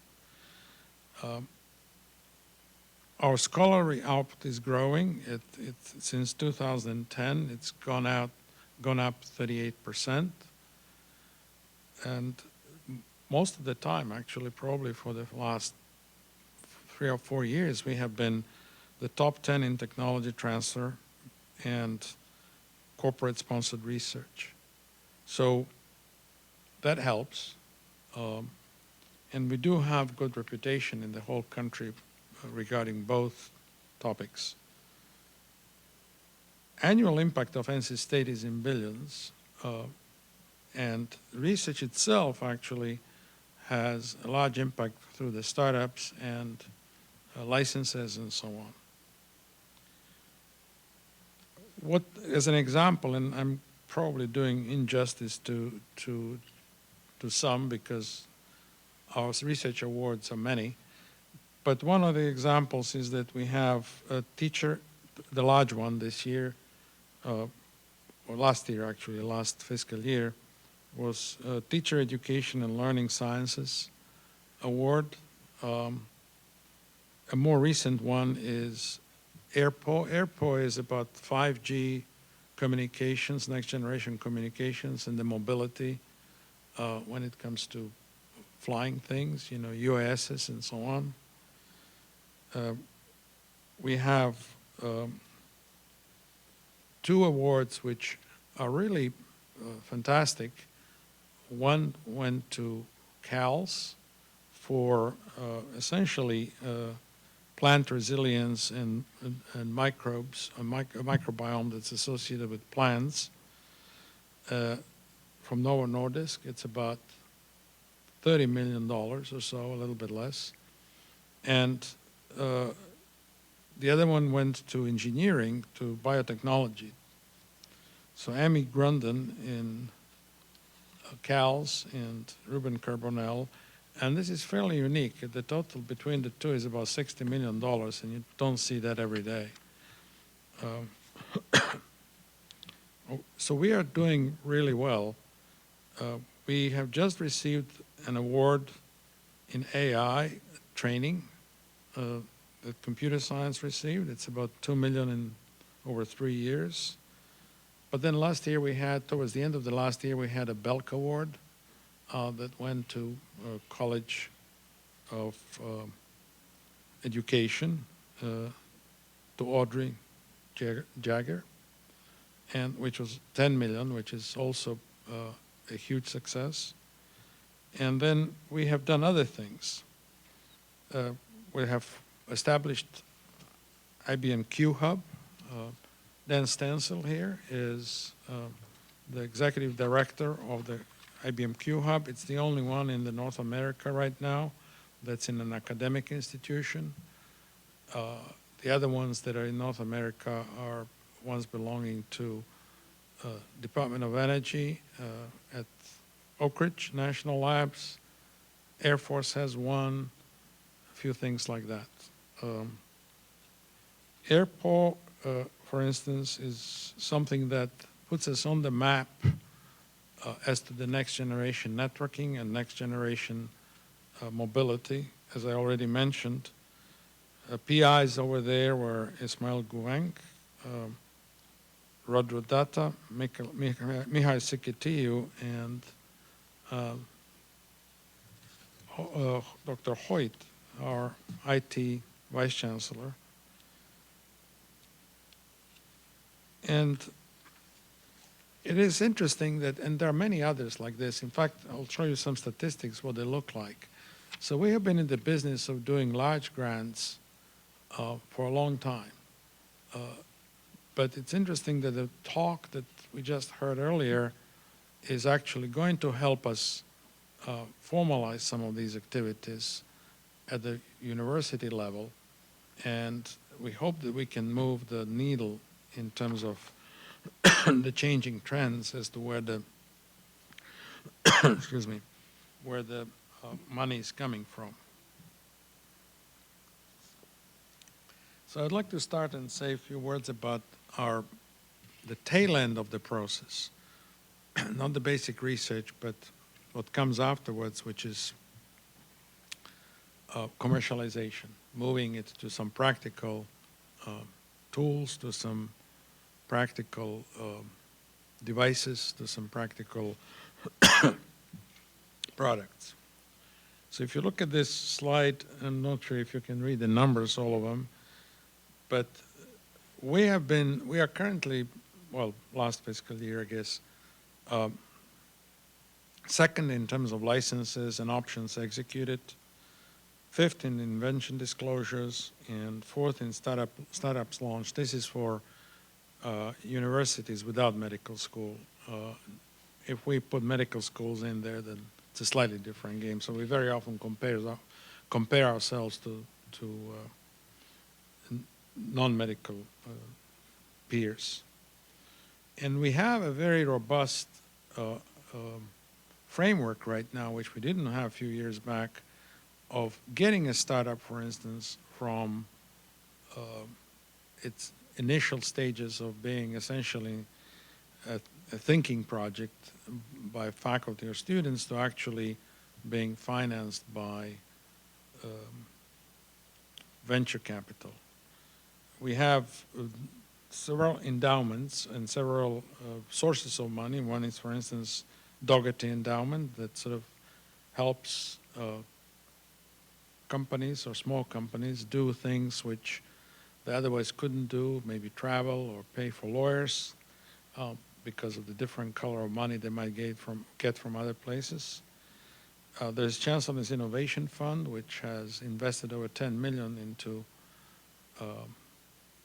the startups, and Wolfpack Investors Network that is really successful. It's only been around for a few years now, and it is funding.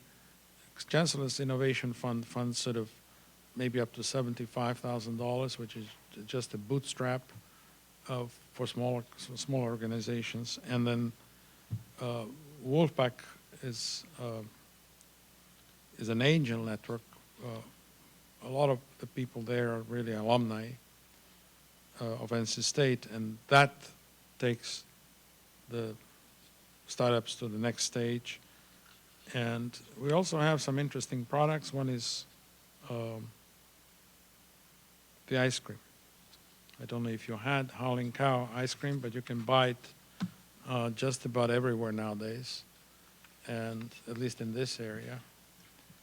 And we also sell beer. It's not our beer, it's a beer, but we sell the name, the Wolfpack name, and that's also available there. So we have a pretty large impact, actually. And in fact, if you take this look at the statistics that we are so far, NC State has something like more than 170 startups. That's over a number of years. Over 5,000 invention disclosures and so on. And the startups bring in about, or expend, I guess, 1.7 billion roughly. So one of the more recent examples is Locus Biosciences. I don't know how many of you know that, but it's a license really for CRISPR technology that was licensed to Janssen Pharmaceuticals and Johnson & Johnson. The value, the eventual value at least of this could be 800 million. But I think it was listed as top 25 or top 15 IPOs potential to look at, and the valuation was more like 4 billion. So we are hoping we get some cut of that if it goes through. So there are a lot of things coming out of NC State that are very interesting. Of course, I'm sure you all know that SAS was originally started here, and Cree Technologies was also started here. There are a few others. So I think we're doing well, and from that perspective. How are we doing from the research side, the front end of the whole thing? We are doing well. In fact, we are doing very well. We have had continuous growth over the last 10 years or so, for sure. There are occasional hiccups. These are expenditures. These are not the money coming in. If there is a recession or if there is something like sequestration, we feel it on the incoming money. But overall, it's progressing. And we actually do have, if you put different glasses on, we actually are very competitive in terms of what we're doing out there. For instance, in 2017, that's the data that's available. New data from NSF for the fiscal 18 will actually be coming out in November. We're fifth nationally in terms of state and local government funds, which are sponsored programs. Those are not, that's not an appropriation. It's really just the money that the NC State competes for. If you look at the business, money coming in from businesses, industrial funds, it's about, we are 21st. But if you look at only public universities without medical schools, we are 4th. If you look at all schools that do, not just public, but all schools that do non-medical research, that have non-medical research component, it's 25th. So that's just about everybody. It's those with medical schools and not. So that's not bad. While the total amount that we expend per year is about 47, puts us in about a 47th place out of the total pool, we are 8th among public universities without medical schools. So we're in a good place. And the question is, of course, what does that do for us? Can we make it any better? Can we move ahead? How fast do we want to move? Federal funds are maybe about half of our total expenditures. We have fairly reasonable diversification. If you look at the black colored bars, it's federal money. The gray ones are industry, and the dark gray are state, and light gray are industry, and institutional funds, which is the investments we make on a yearly basis, is about 100 million. And it's not unusual, that other institutions will make similar or even bigger investments. So we do well. The question is, are we really doing well, or is it just inflation that's pushing up the numbers? And if we look at the next slide, which is research expenditures per tenure track faculty, The top blue line here is showing the number of faculty, tenure-track faculty that NC State has. And it's interesting, it hasn't grown very much. We've actually hired something like 500 faculty over the last 5 to 7 years, if I'm not mistaken. But a lot of it was just filling back in for those that may have left, retired, and the actual growth hasn't been that much. So the number of faculty hasn't changed. Perhaps the composition of faculty may have changed. But the numbers are growing. We're actually progressing in terms of money per faculty, which is good because we want to be more productive. But it's probably also an indicator that faculty are doing something else. They're not just working in the space of single PI proposals, but they're actually going for larger grants. And if you actually plot the number of proposals going out and the number of awards coming in, we see that's actually less proposals going out than have been in the last year and the year before, and less awards are being received as a consequence, but the actual money coming in is larger. So the money per proposal is going up, and the proposals are, at least in certain category, are becoming more competitive in the large proposal space, or as the previous speaker said, large and complex space.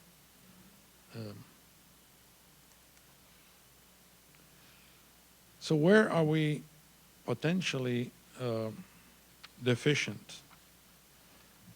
Well, if you look at the federal expenditures by agency, the fiscal 18, which is, we don't have the 19 data yet, you can see that we are sort of fairly evenly distributed across the pie. But if you look at specifically different agency numbers and then try to compare us with someone else, we see that, you know, what we are getting from USDA is very competitive, or at least is a lot of money. We're the second largest spender, or grantee, if you like, for USDA. We get more attention from USDA because of that as well. We are 9th when it comes to Department of Energy, and I suspect that large reason for that is the Power America, which is a very successful manufacturing institute. We're not that bad at NSF side. We're 27.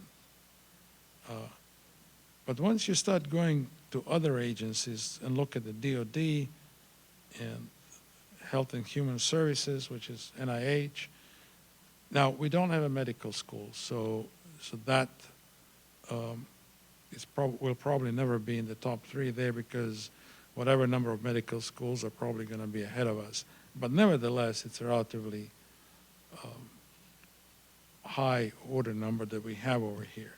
So some of the obvious places where we should be trying to get additional funding might be DOD, maybe DOE, and Health and Human Services. It doesn't mean that we shouldn't be going to other agencies and make sure that we are competitive in all places. But those are probably places where we can increase our participation. Those places require also very often large collaborative grants to succeed, at least nowadays. And so this is something that we should be aware of. This is an eye chart. I don't think you can really read that, but the thing to remember is the one in the corner, down in the corner there. The green line is the 1 million to 5 million proposals and 1 million to 5 million grants in terms of money. There are also numbers next to that, but money. The yellow one is the 5 million plus. And those two categories are the large, complex proposals. And we can see that, at least in the case of the green line, the numbers of proposals going out are growing. We have 258, for instance, in fiscal 19, which was last year, and then 221 was in 15, or 16 actually. The number of awards also is growing in the green line. It isn't, unfortunately, in the 5 million plus. And those are the really big complex centers. Not that we don't have, we have some really great successes. Assist, Freedom, to just mention two, are fantastic successes. But we probably need to work on getting larger ones if we want to move the needle further than where we are now. And we can do that with existing faculty. We just need to try and organize ourselves around these things.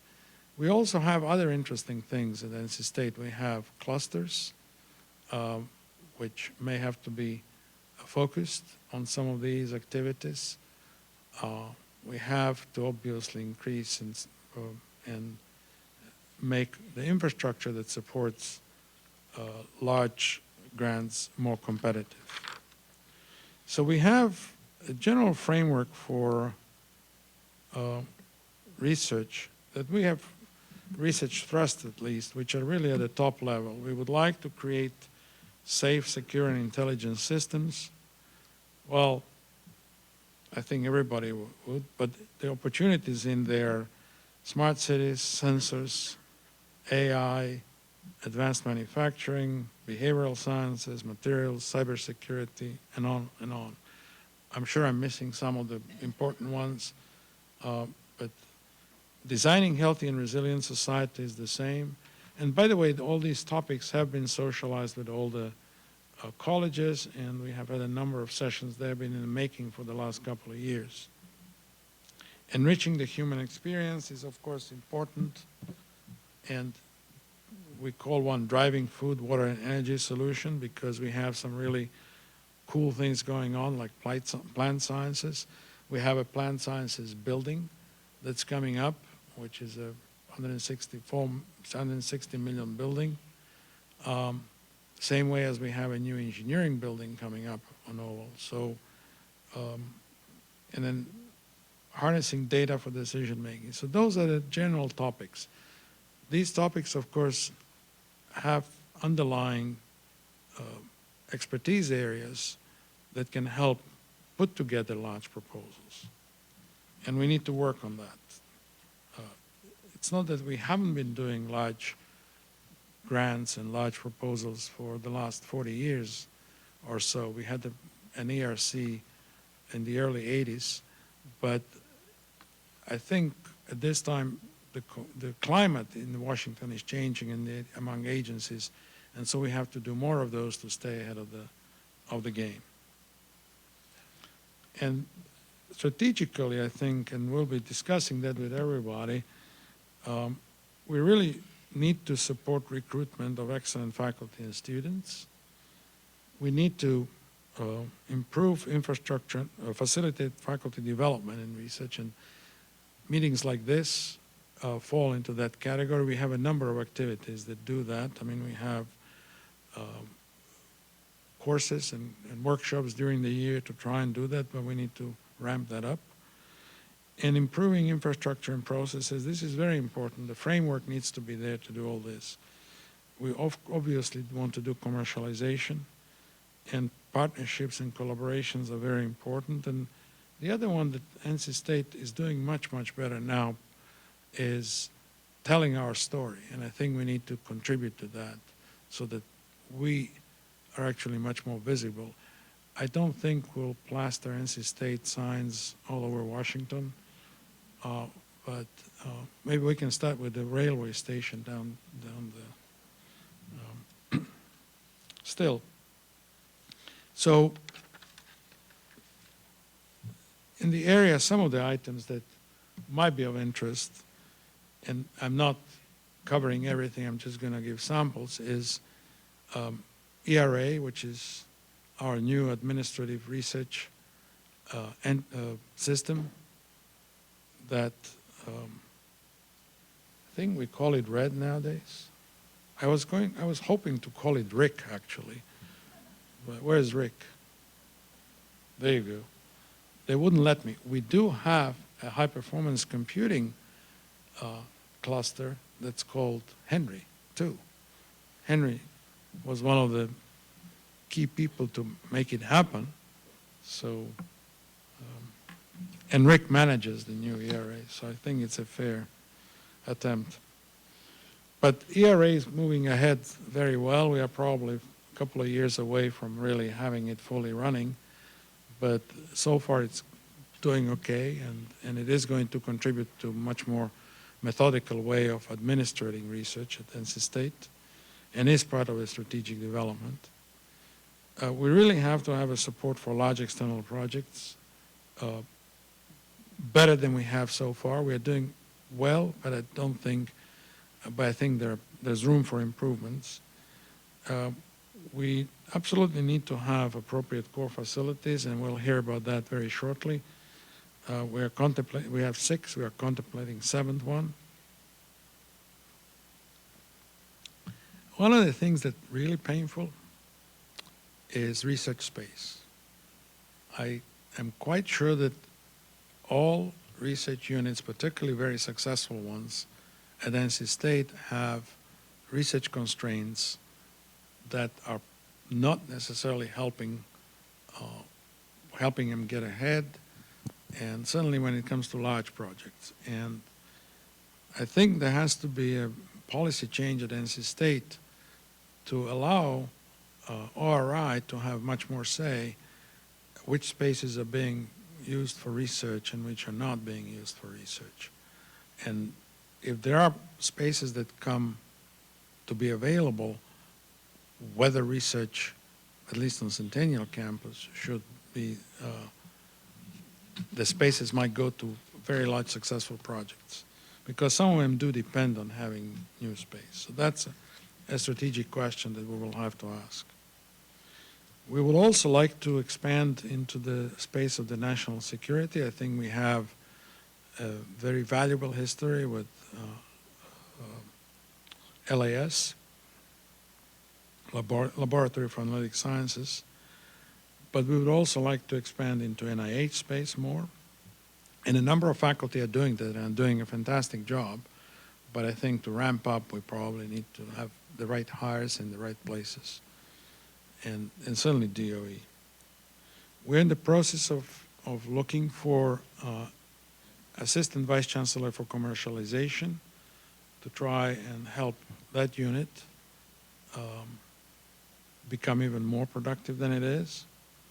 And we certainly would like to have new seed funding, sort of like GRIP, that it has been and still is very successful, but new ones to try and bolster new areas. Quantum computing, for instance, is one of those where there is a lot of growing interest.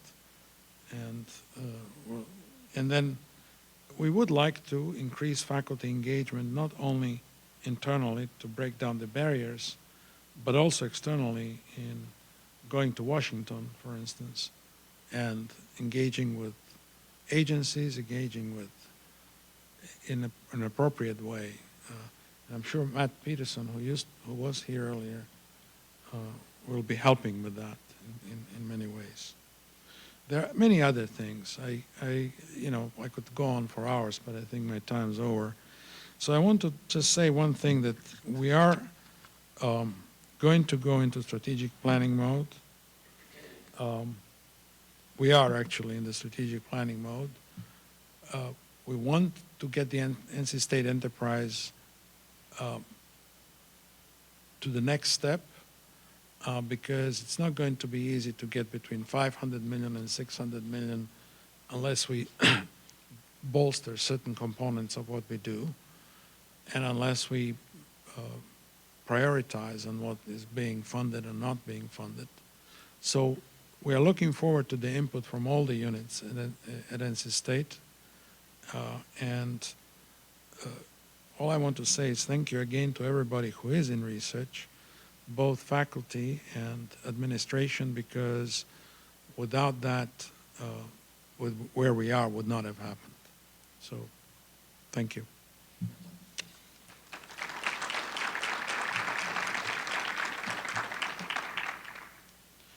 Questions?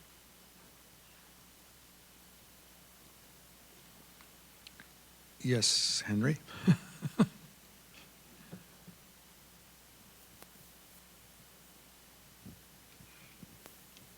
Well, I found this morning to be, what should I say, inspirational. I think it shows how far we've come and how far we've got to go. And looking around the room, I don't see the audience heavily populated with junior faculty who are up and coming.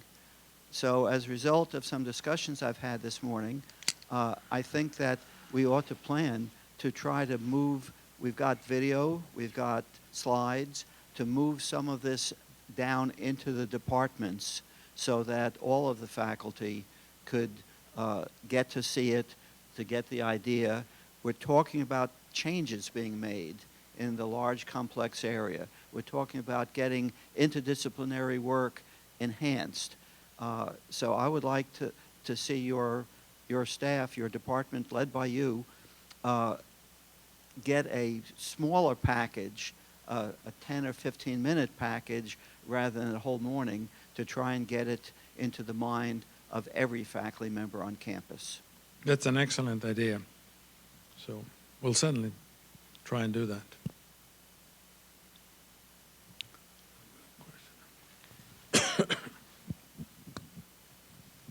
Thank you, Milad, for the presentation. I'm Paula Stein from the College of Education. I have two comments. The first, I'm glad to say that from the large awards you listed, 2 were from our college, so that's exciting for us. But with those, it comes a lot of, it is hard to implement them, and I think thinking about how to support those large awards would be really important. One example that our speaker mentioned that we experienced, we had to hire 20 people in a month. It was an HR battle. Then we had to rent space because we didn't have research space, another battle. Now we are having to hire post-award folks to spend that money in a year. Spending $6 million in a year is a lot of money, another battle. So I think thinking about not just how to support us to bring the big awards, but what happens afterwards would be very helpful. That's the first comment. The second comment is I think we are doing well, at least in my college, hiring really well. And then we are mentoring them really well. And then we lose them before tenure to other bigger universities who are offering much better packages and salaries, even in education. So I think we need to add to the recruitment the retention part, because otherwise it's going to be like this. We hire really well. In our college, we really brought some stars a couple of years ago, and basically they're all gone. So yeah, I agree with all the points you made. I mean, it is a problem, it is a challenge. And hopefully HR is going to improve. But we should add all of those things to the strategic needs, if you like, for the research enterprise to grow. So.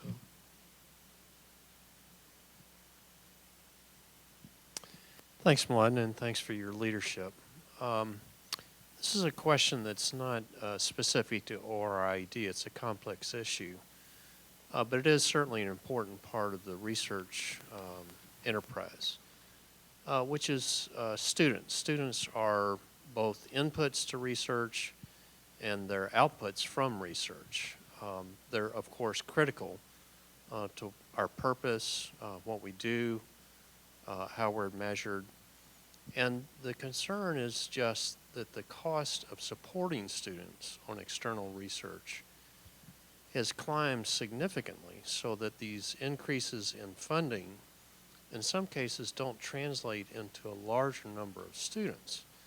They more or less hold us steady because of those increases. And do you have any thoughts about how we collectively can do something to prevent this relentless increase from continuing for the You foreseeable mean the future? cost increase? The cost increase for supporting students. Not sure. I mean, you know, we can build that into the grants. If we consciously put it in, we will have more money for the students. It's provost domain, to be honest with you. I don't quite want to trespass there, but certainly there are ways of lessening some of the growth. For instance, the fee issue that we have. I don't know how many of you know what the fee issue is, but it's basically we're not, because NC State cannot, well, the state of North Carolina really, we cannot pay fees for students out of the state money. Then the federal uniform guidance rules tells us that we cannot do that out of the federal grants either. We have to treat everybody the same.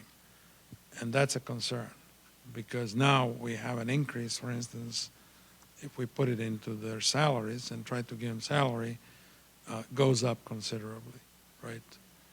So that we can solve by providing additional funding probably down the road once we figure it out, but it's not going to solve the inflationary growth and the competition we have from industry or from other places, other universities. But we have to consciously do that, and we'll be working with the provost office to figure out what might happen, because I agree with you, that's part of the research engine, and if that part doesn't work, the engine's going to grind to a halt. It's simple as that.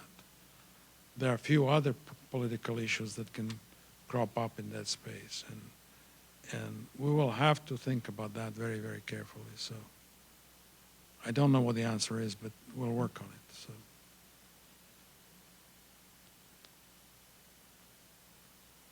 Okay, I think I'm encroaching on your break, so we'll take a break. The what? We are? Okay. That means I have to. So the next part, I think, is John Horowitz.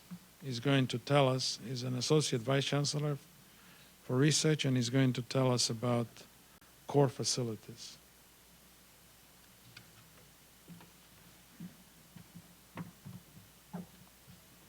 Hi, everybody. This is going to be a very brief, very high-level review and tiny bit of update on where we stand as far as core facilities go at NC State. In essence, this is just going to be a reminder of the assets that we have currently at NC State, and so hopefully you'll spread the word to people who may or may not be as informed as you are.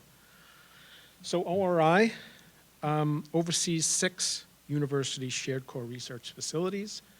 We're currently entertaining the prospect for adding a 7th.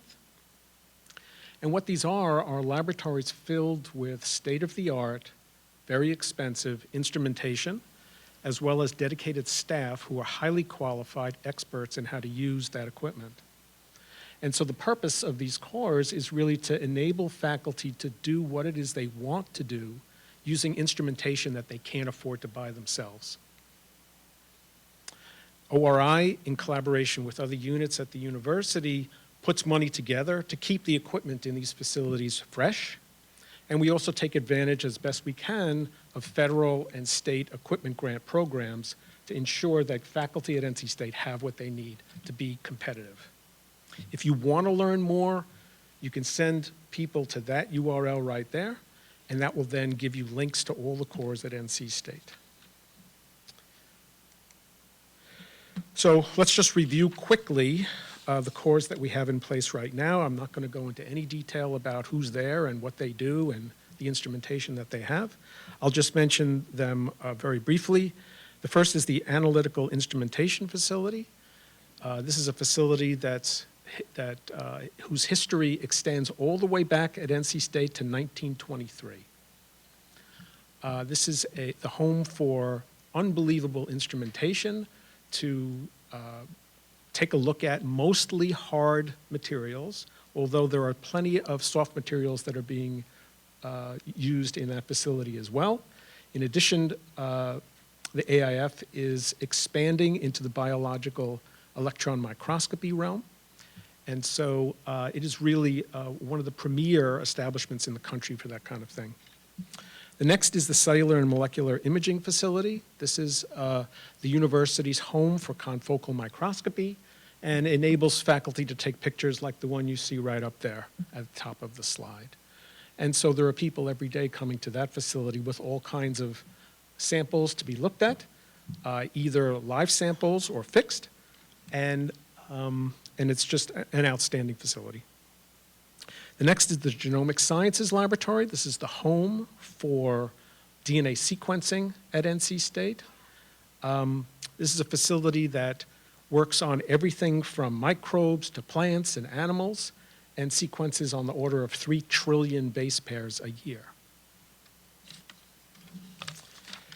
The next facility I just want to briefly mention is the most recent addition to our stable, and that's the High Performance Computing Center. You heard a little bit about that earlier. And this is a center that is expanding its user base every single day across the university, incorporating most recently a lot of faculty who are interested in bioinformatics. You'll probably be hearing a lot more about that in the future.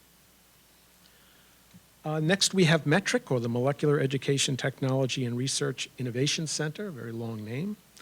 And this is the home for X-ray crystallography, NMR work, and mass spec work at the university.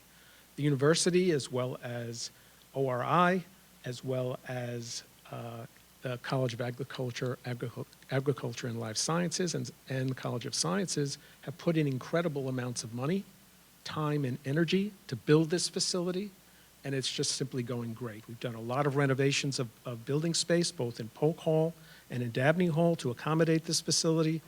And stay tuned, because there will be a grand opening for the new space very soon. And then finally, I'll just mention the nanofabrication facility.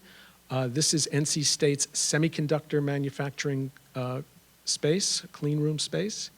And there are lots of people every day that are in there making sensors and all kinds of cool things that you hear about all the time in the news. So the final thing I'll mention is that what really helps run all of these facilities is a software platform called Mendix. This is a platform which has largely been driven by the Office of Information Technology here at NC State in collaboration with ORI. It enables all of these facilities to schedule use of instruments, training on those instruments. It enables them to bill users. And it also enables people like me to see what's going on in all of these cores in real time in terms of who's using what instruments, how much capacity do we have on those instruments, et cetera. And so I really want to shout out here to Jack Foster and his team in OIT, who really made this system happen. This is probably one of the premier software platforms in the country right now for running core facilities. And so that's it. That's all I have to present to you today. Happy to take any questions if you have any on any of the core facilities.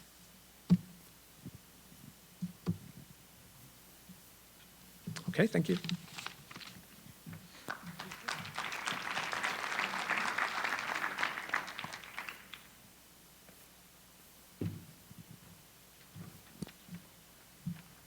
Thank you, John. So we are going to go to the next stage. We're not going to give you a break, I'm told. And when I'm told, I do it. So we are going. So what we have now is really what we have at ORI is a number of input channels to give us advice, and the input channels consist of faculty as one channel, we have administrative personnel who does research administration, RSC. We have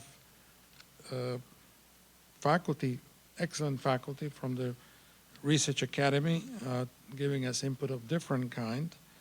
And we have associate deans for research from different colleges.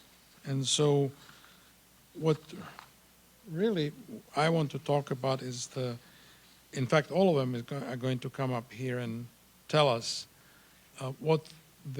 summarize what they have been doing over the last year.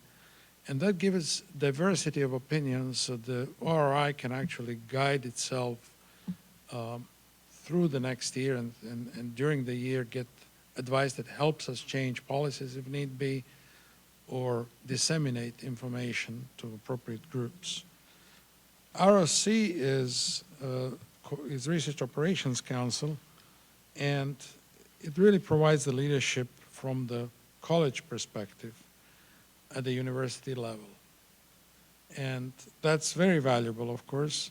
I chair that group, and it really looks at growth opportunities, identifies areas of excellence, promotes cross-disciplinary and trans-institutional collaborations, and really discusses tactical things and current topics of interest. So for instance, this year what we did was we looked at building connections to industry. We looked at how increasing innovation and entrepreneurship can be done among faculty. We looked at research in graduate education.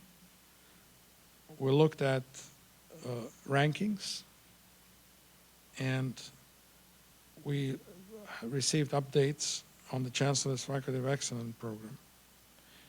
One of the things that has been the topic is also F&A. I think it's dear to the hearts of the ADRs.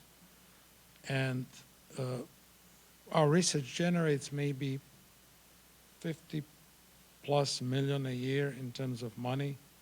That's called F&A. And how that is distributed is important because a fraction of that, typically a quarter maybe, goes to colleges. About half goes to the general administration coffers to be used for things like keeping the electricity going and air conditioning going and so on, and repairs. And the rest is divided in various chunks. And strategic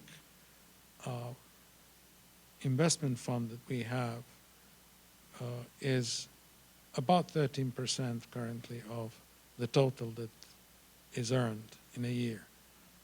And this is where, for instance, cost share money comes from. This is where funding for some of the activities which we talked about actually earlier, which is supporting large projects so they can go actually and coalesce into something that's functional. That's where the funding for that comes from. But other things that we have coming up this year is diversity, for instance,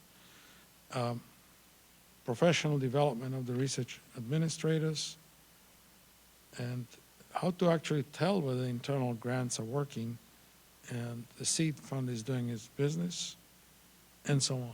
So, and then how to increase maybe gift accounts, because that's another source of money that's helpful. So that's ORC, and we will now hear from, and we heard the shared core research facilities again, so we're not going to hear that again, right? Or shall we call John and have him do it again? I'm looking at the program, so it's and so the next one is RSC exec.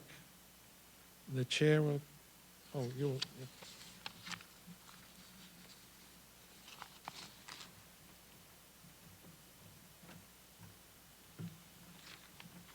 There's some big shoes I have to follow there. I apologize for my sexy voice. My allergies realize it's fall, even though the weather does not. But I am Jenny Moser. I am the chair of the Research Support Council for the next 2 years. The council is made up of research administrators from all across campus, including departmental level folks, centers, institutes, college, and even the central office folks. We meet multiple times a year, not necessarily every other month, but multiple times a year. It's a great way for us to disseminate information about changes in policies, procedures, best practices, training opportunities, pain points, and just a way of networking as well. We do reserve one meeting per year to engage in a volunteer activity so that we can give back to our community. For the past couple of years, we've partnered with the Food Bank of Central and Eastern North Carolina. In July, we had approximately 45 administrators participate, spend half a day sorting and packaging food to the tune of about 15,000 pounds of food, which equates to 12,500 meals for the food insecure in North Carolina. And again, it's another way for us to network, come together, work alongside with someone that you don't see every single day. Just wanted to give you an idea of some upcoming events that we have. Very excited about these. So October 9th, next week, we're going to have our research administration retreat. Historically, this has been a joint venture with faculty and staff, but this year we decided to do it a little differently. We separated those two events because we really want to focus on team building and collaboration among our research administrators. So that is on October 9th. We have approximately 125 to 130 people registered for that event. It's an all-day event with a lot of different activities and information. We hope it's going to be a good one. October 10th and 11th, very excited about this. We have an NCURA traveling workshop. NCURA is the National Council for University Research Administrators. We are able to host a high-level leadership workshop for more of our senior research administrators, more seasoned administrators. We have approximately 56 individuals registered for this event. It's the first of its kind here at NC State. It's a great opportunity to train and provide professional development without these individuals having to travel to a national conference. So very excited about that. I do want to give a big thank you to Dr. Vogt, Dr. Garland, and Sherry Settle for supporting us in hosting this event, and I hope we'll be able to do it again in the future. Big shout out to Laura Kroger. We couldn't do either of these events without her. She's every committee's rock star, but she's definitely the RSC's rock star. November 12th, we're going to have a Q&A on ORCID and SciENCV. Any faculty are welcome to join us in that if you would like. So we do take professional development and training very, very seriously. We want to be able to provide the best possible support to our faculty, but there's always room for improvement. If you know of ways that we can improve what we're currently doing, I would love to hear from you, and I've provided my email there. Just give me a shout out, and we can meet for coffee, and I would love to hear what you have to say. Thank you.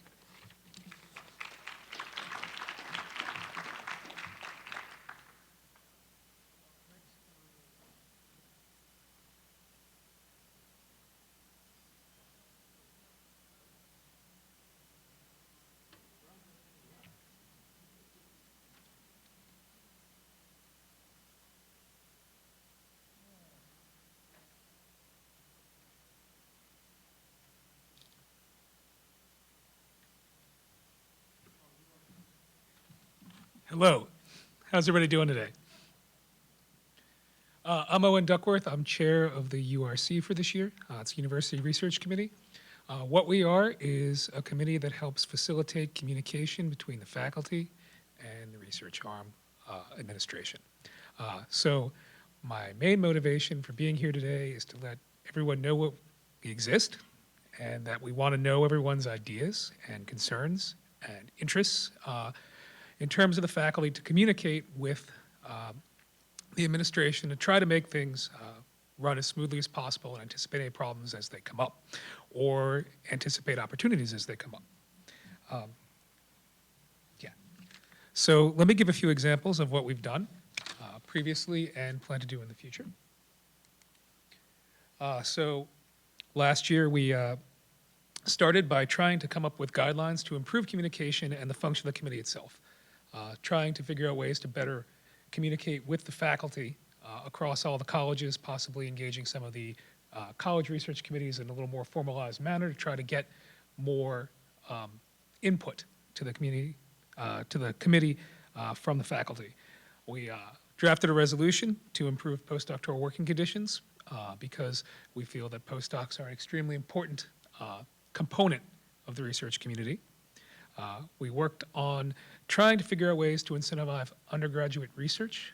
Undergraduate research is obviously important to both the educational mission and the research mission of the university.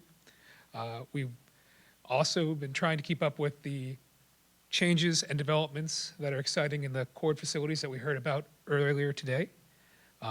We review RISFs, so we are involved in the evaluation of the of seed money that is distributed to faculty. And we also try to keep up on issues associated with cybersecurity that affect research, and try to facilitate communication between the faculty and those that help us with that at the university level. So what are we going to do this year? So a major part of this will be thinking about how we interface with strategic plan. We want to update and improve RISF metrics to try to make the evaluation metrics match a little more what we think the program is meant to be. And kind of like everyone else, we're trying to figure out ways to improve our understanding and our fostering of interdisciplinary research at the university in terms of improving collaboration and also improving our competitiveness towards some of these other efforts. There is a website if you want to learn more about it. I encourage you to, if you want to know more as well, or to communicate with us, to contact your URC representative. Every college has 2, I believe, is the current standard. And they would love to hear from you, and I would love to hear from you as well through them. Any questions?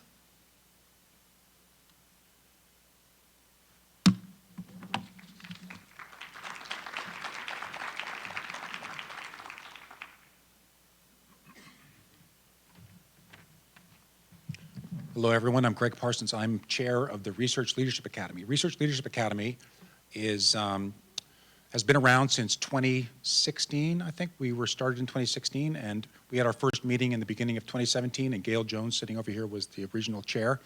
And when we met, we had no charter. We didn't know what to do. And so we kind of, Gail kind of led us through that painful process of figuring out what to do. And really what we decided to do was we wanted to get together this group of people that, in order to be part of the Research Leadership Academy, these are members of the faculty who have received the Alumni Association Outstanding Researcher Award. So if you receive that award, then you are elected to the Academy. And as part of that, you're asked to serve for 3 years as an active member participating. And so we try to do things that are beneficial to the research enterprise at the university. So we'll do whatever we can create, whatever kind of ideas we can come up with. So for example, if you look at what we have done this past, or we've done the past year, and these are the goals. I can't read these from here. I think you can read them, but I can't read them. We want to encourage a culture, help empower faculty, and advance intellectual. This sounds really good, and we want to do all these good things. And the way we want to get them done is by working together and trying new things that we can promote and bring together faculty from across disciplines to help promote the university in general. So these are things that we've done this year. We've had a research communication forum. We brought an external speaker, and it's maybe some of you have heard about this, where we brought an external speaker, and this person came in and told us all about how to improve our communication skills. We also have, every year now, we've had a junior faculty forum where junior faculty come and we kind of encourage them to integrate with each other and talk to senior faculty and kind of get them some tips on how they can promote themselves and do well in their research. The other thing that we've done, we started this last year, and we want to make this an annual event, is we have a university research, what do we call it, University Research Symposium. And the idea here is that we have researchers from across the university come together and talk about their research. Usually it's related to some sort of theme. But the idea here is that, you know, we all go to conferences and learn about what people in our field are doing, but we often don't know what the people in the office next door to us or down the hall are doing.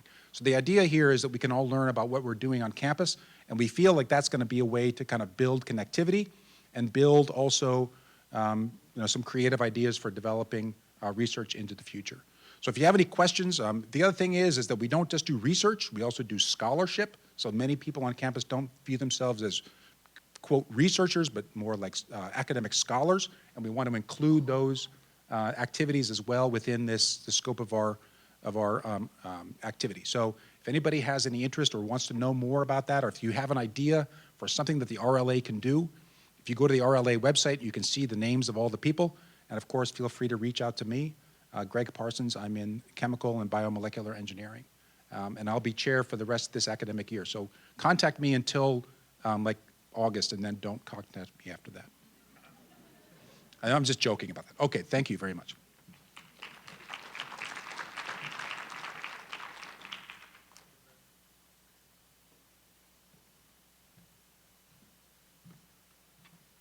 Well, so we are almost at the end.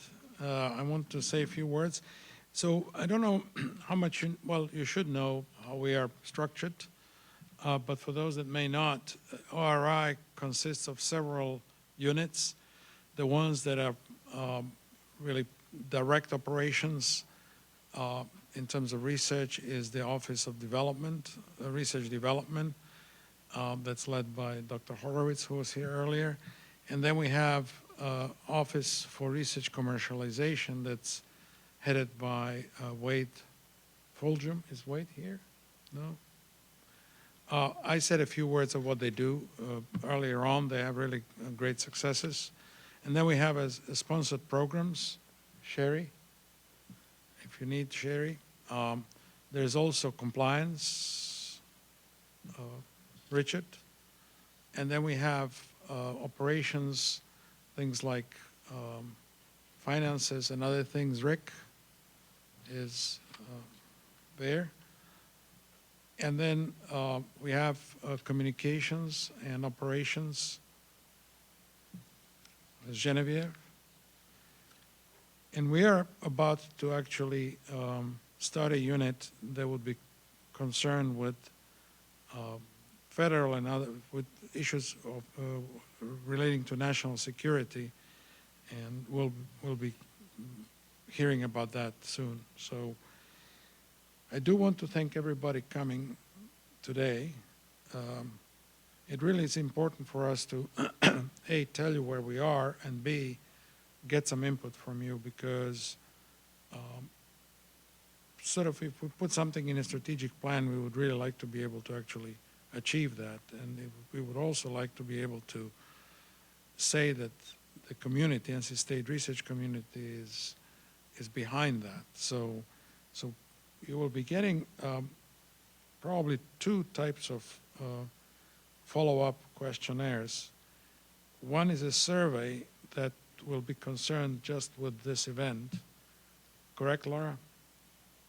And then the other one is going to be a follow-up on the strategic questions, probably the four we have seen on one of the slides from the guest speaker, and a few other things.